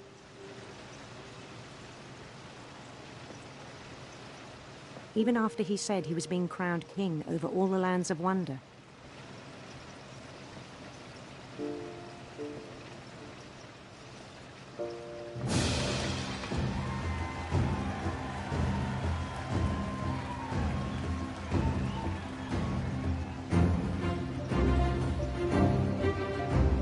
The palace would be packed with his companions.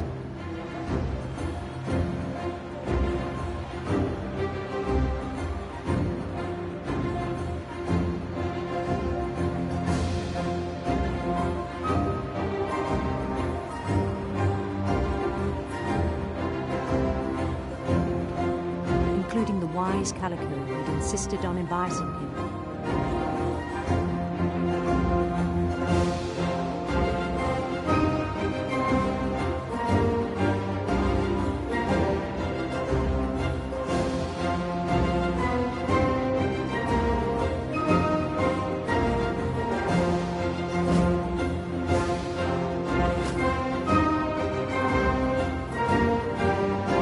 His queen waited, holding his crown.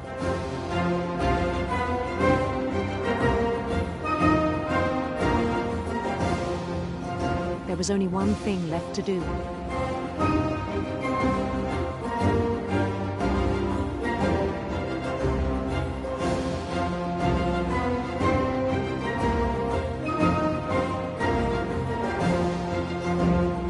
Bend down his head.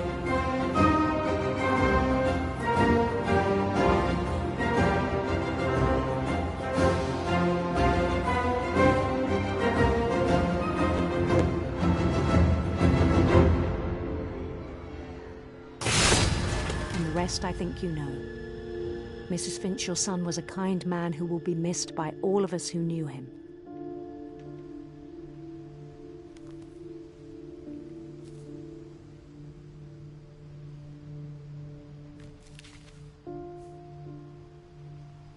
My brother was really cool.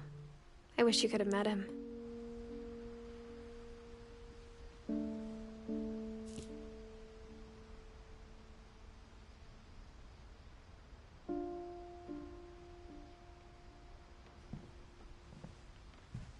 He was so proud of being Indian. I think for him, it was a way to be something other than just a Finch.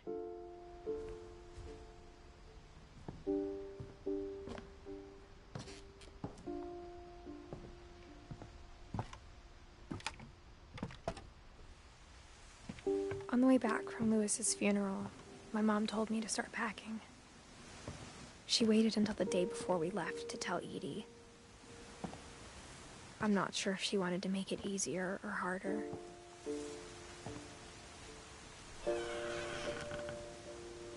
I wish we'd stayed. But I understand why we left.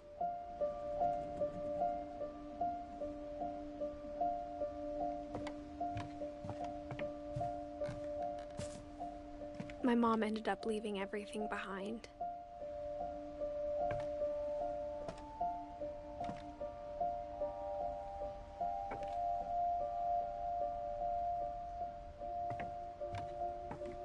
What happened that night had been coming for a long time. Maybe it should have come sooner.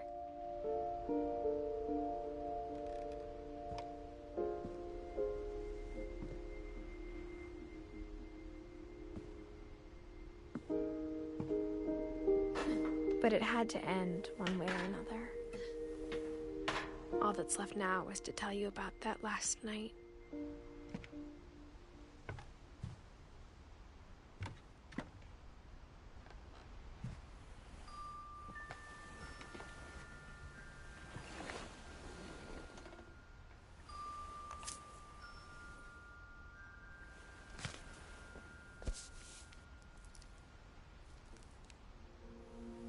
That whole last day, Edie just watched us pack and didn't say a word.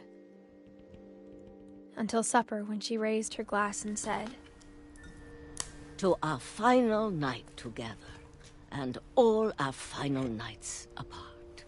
Grandma, you know what I said about alcohol. Some of your medications are very Edith, specific. I left a present for you in the hallway. Why don't you go open it?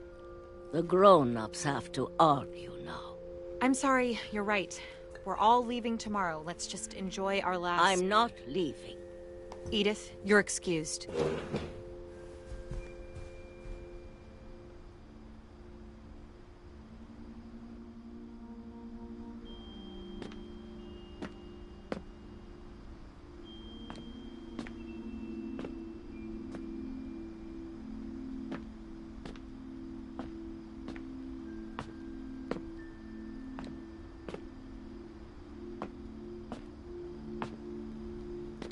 The power had been shut off that morning, but Edie always had plenty of candles.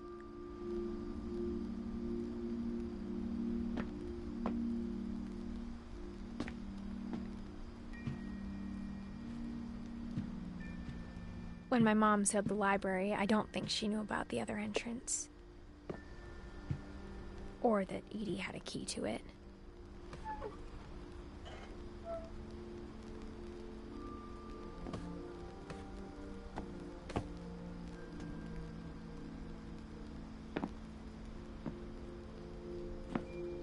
That thing you're afraid of isn't going to end when you leave the house.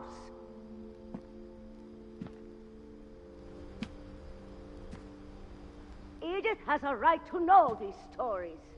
My children are dead because of your stories.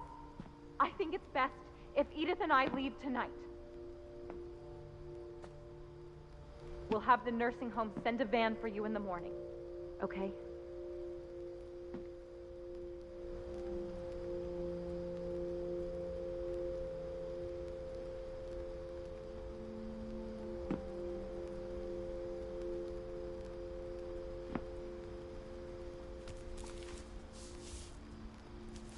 Dear Edith, there's so many stories I wish I could tell you, but there's only time for one. This is about what happened on the night you were born. That night, the tide went way, way out.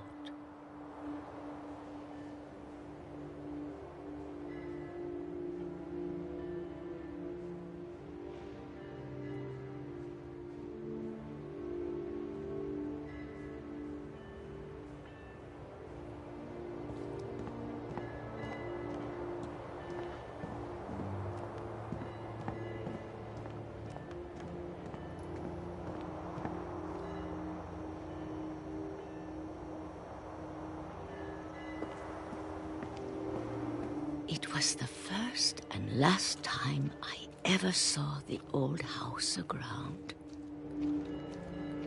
There'd been an earthquake out in the middle of the ocean. They called it the lowest tide in 1,000 years. God, it smelled awful. You know, I've seen that house every day of my life.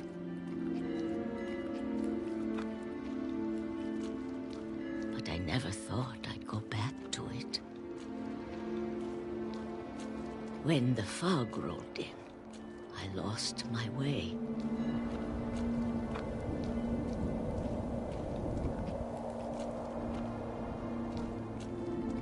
I got turned around.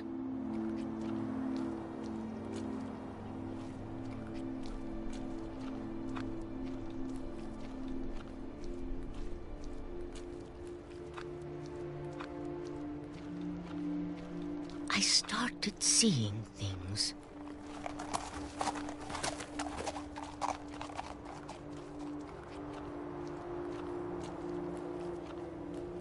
Things I'd forgotten had ever existed.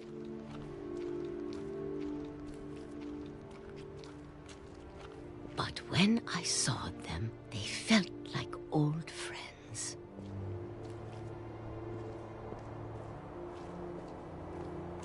That night, a lot of things came back to me.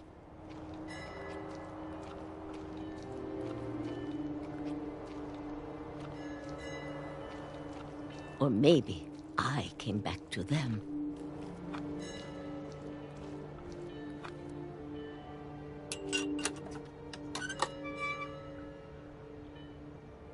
Things I can't explain, but that I need you to try and... Edith, what are you doing in here? It's mine. Edith!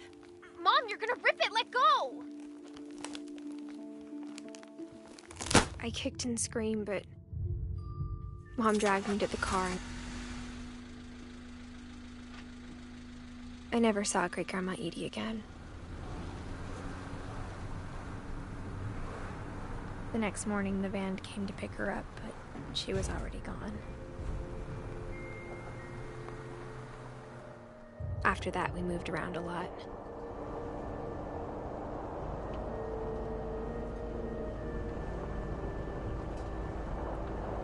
We both tried to make the best of it.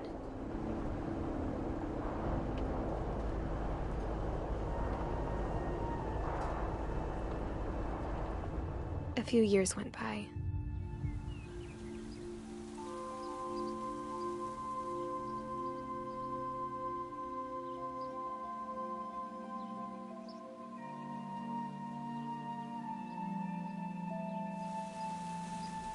My mom didn't like to talk about it, but she started getting sick a lot. The rest happened pretty quickly.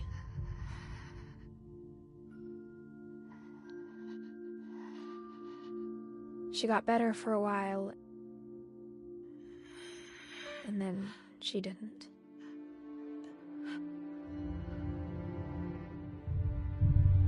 And then I was alone.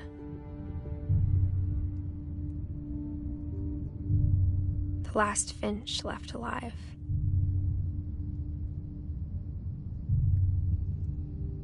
Until I found out about you. I'm still not sure what to tell you about all this. If we lived forever, maybe we'd have time to understand things. But as it is, I think the best we can do is try to open our eyes. And appreciate how strange and brief all of this is.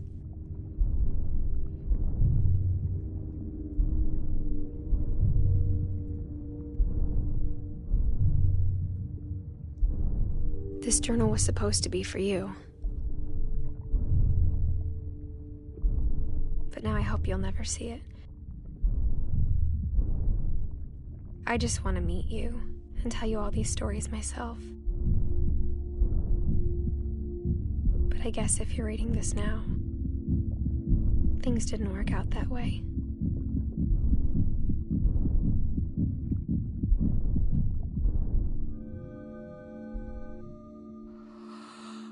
This is where your story begins. I'm sorry I won't be there to see it. It's a lot to ask, but I don't want you to be sad that I'm gone. I want you to be amazed that any of us ever had a chance to be here at all. Good luck.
I grew up looking at Molly's room through the peephole. Being inside for the first time, I felt like I'd stepped behind a painting.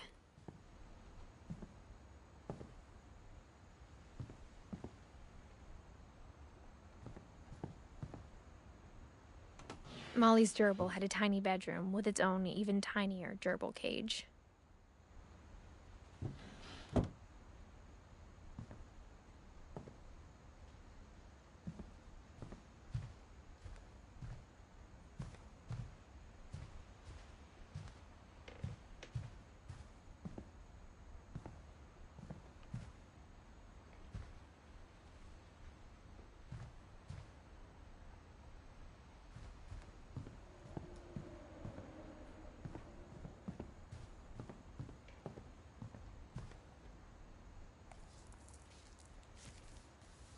December 13th, 1947. Dear Diary, I'll be gone soon, but I wanted to tell somebody about what's gonna happen. It started when Mom sent me to bed without dinner. I woke up and I was starving, so I looked around for something to eat.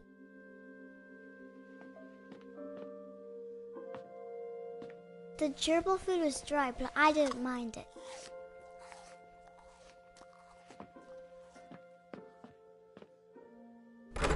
Mom, can I come out now?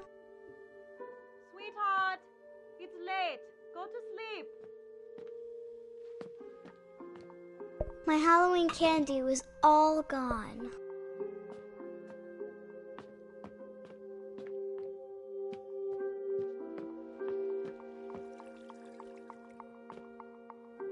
I thought about eating Christopher, but I held back.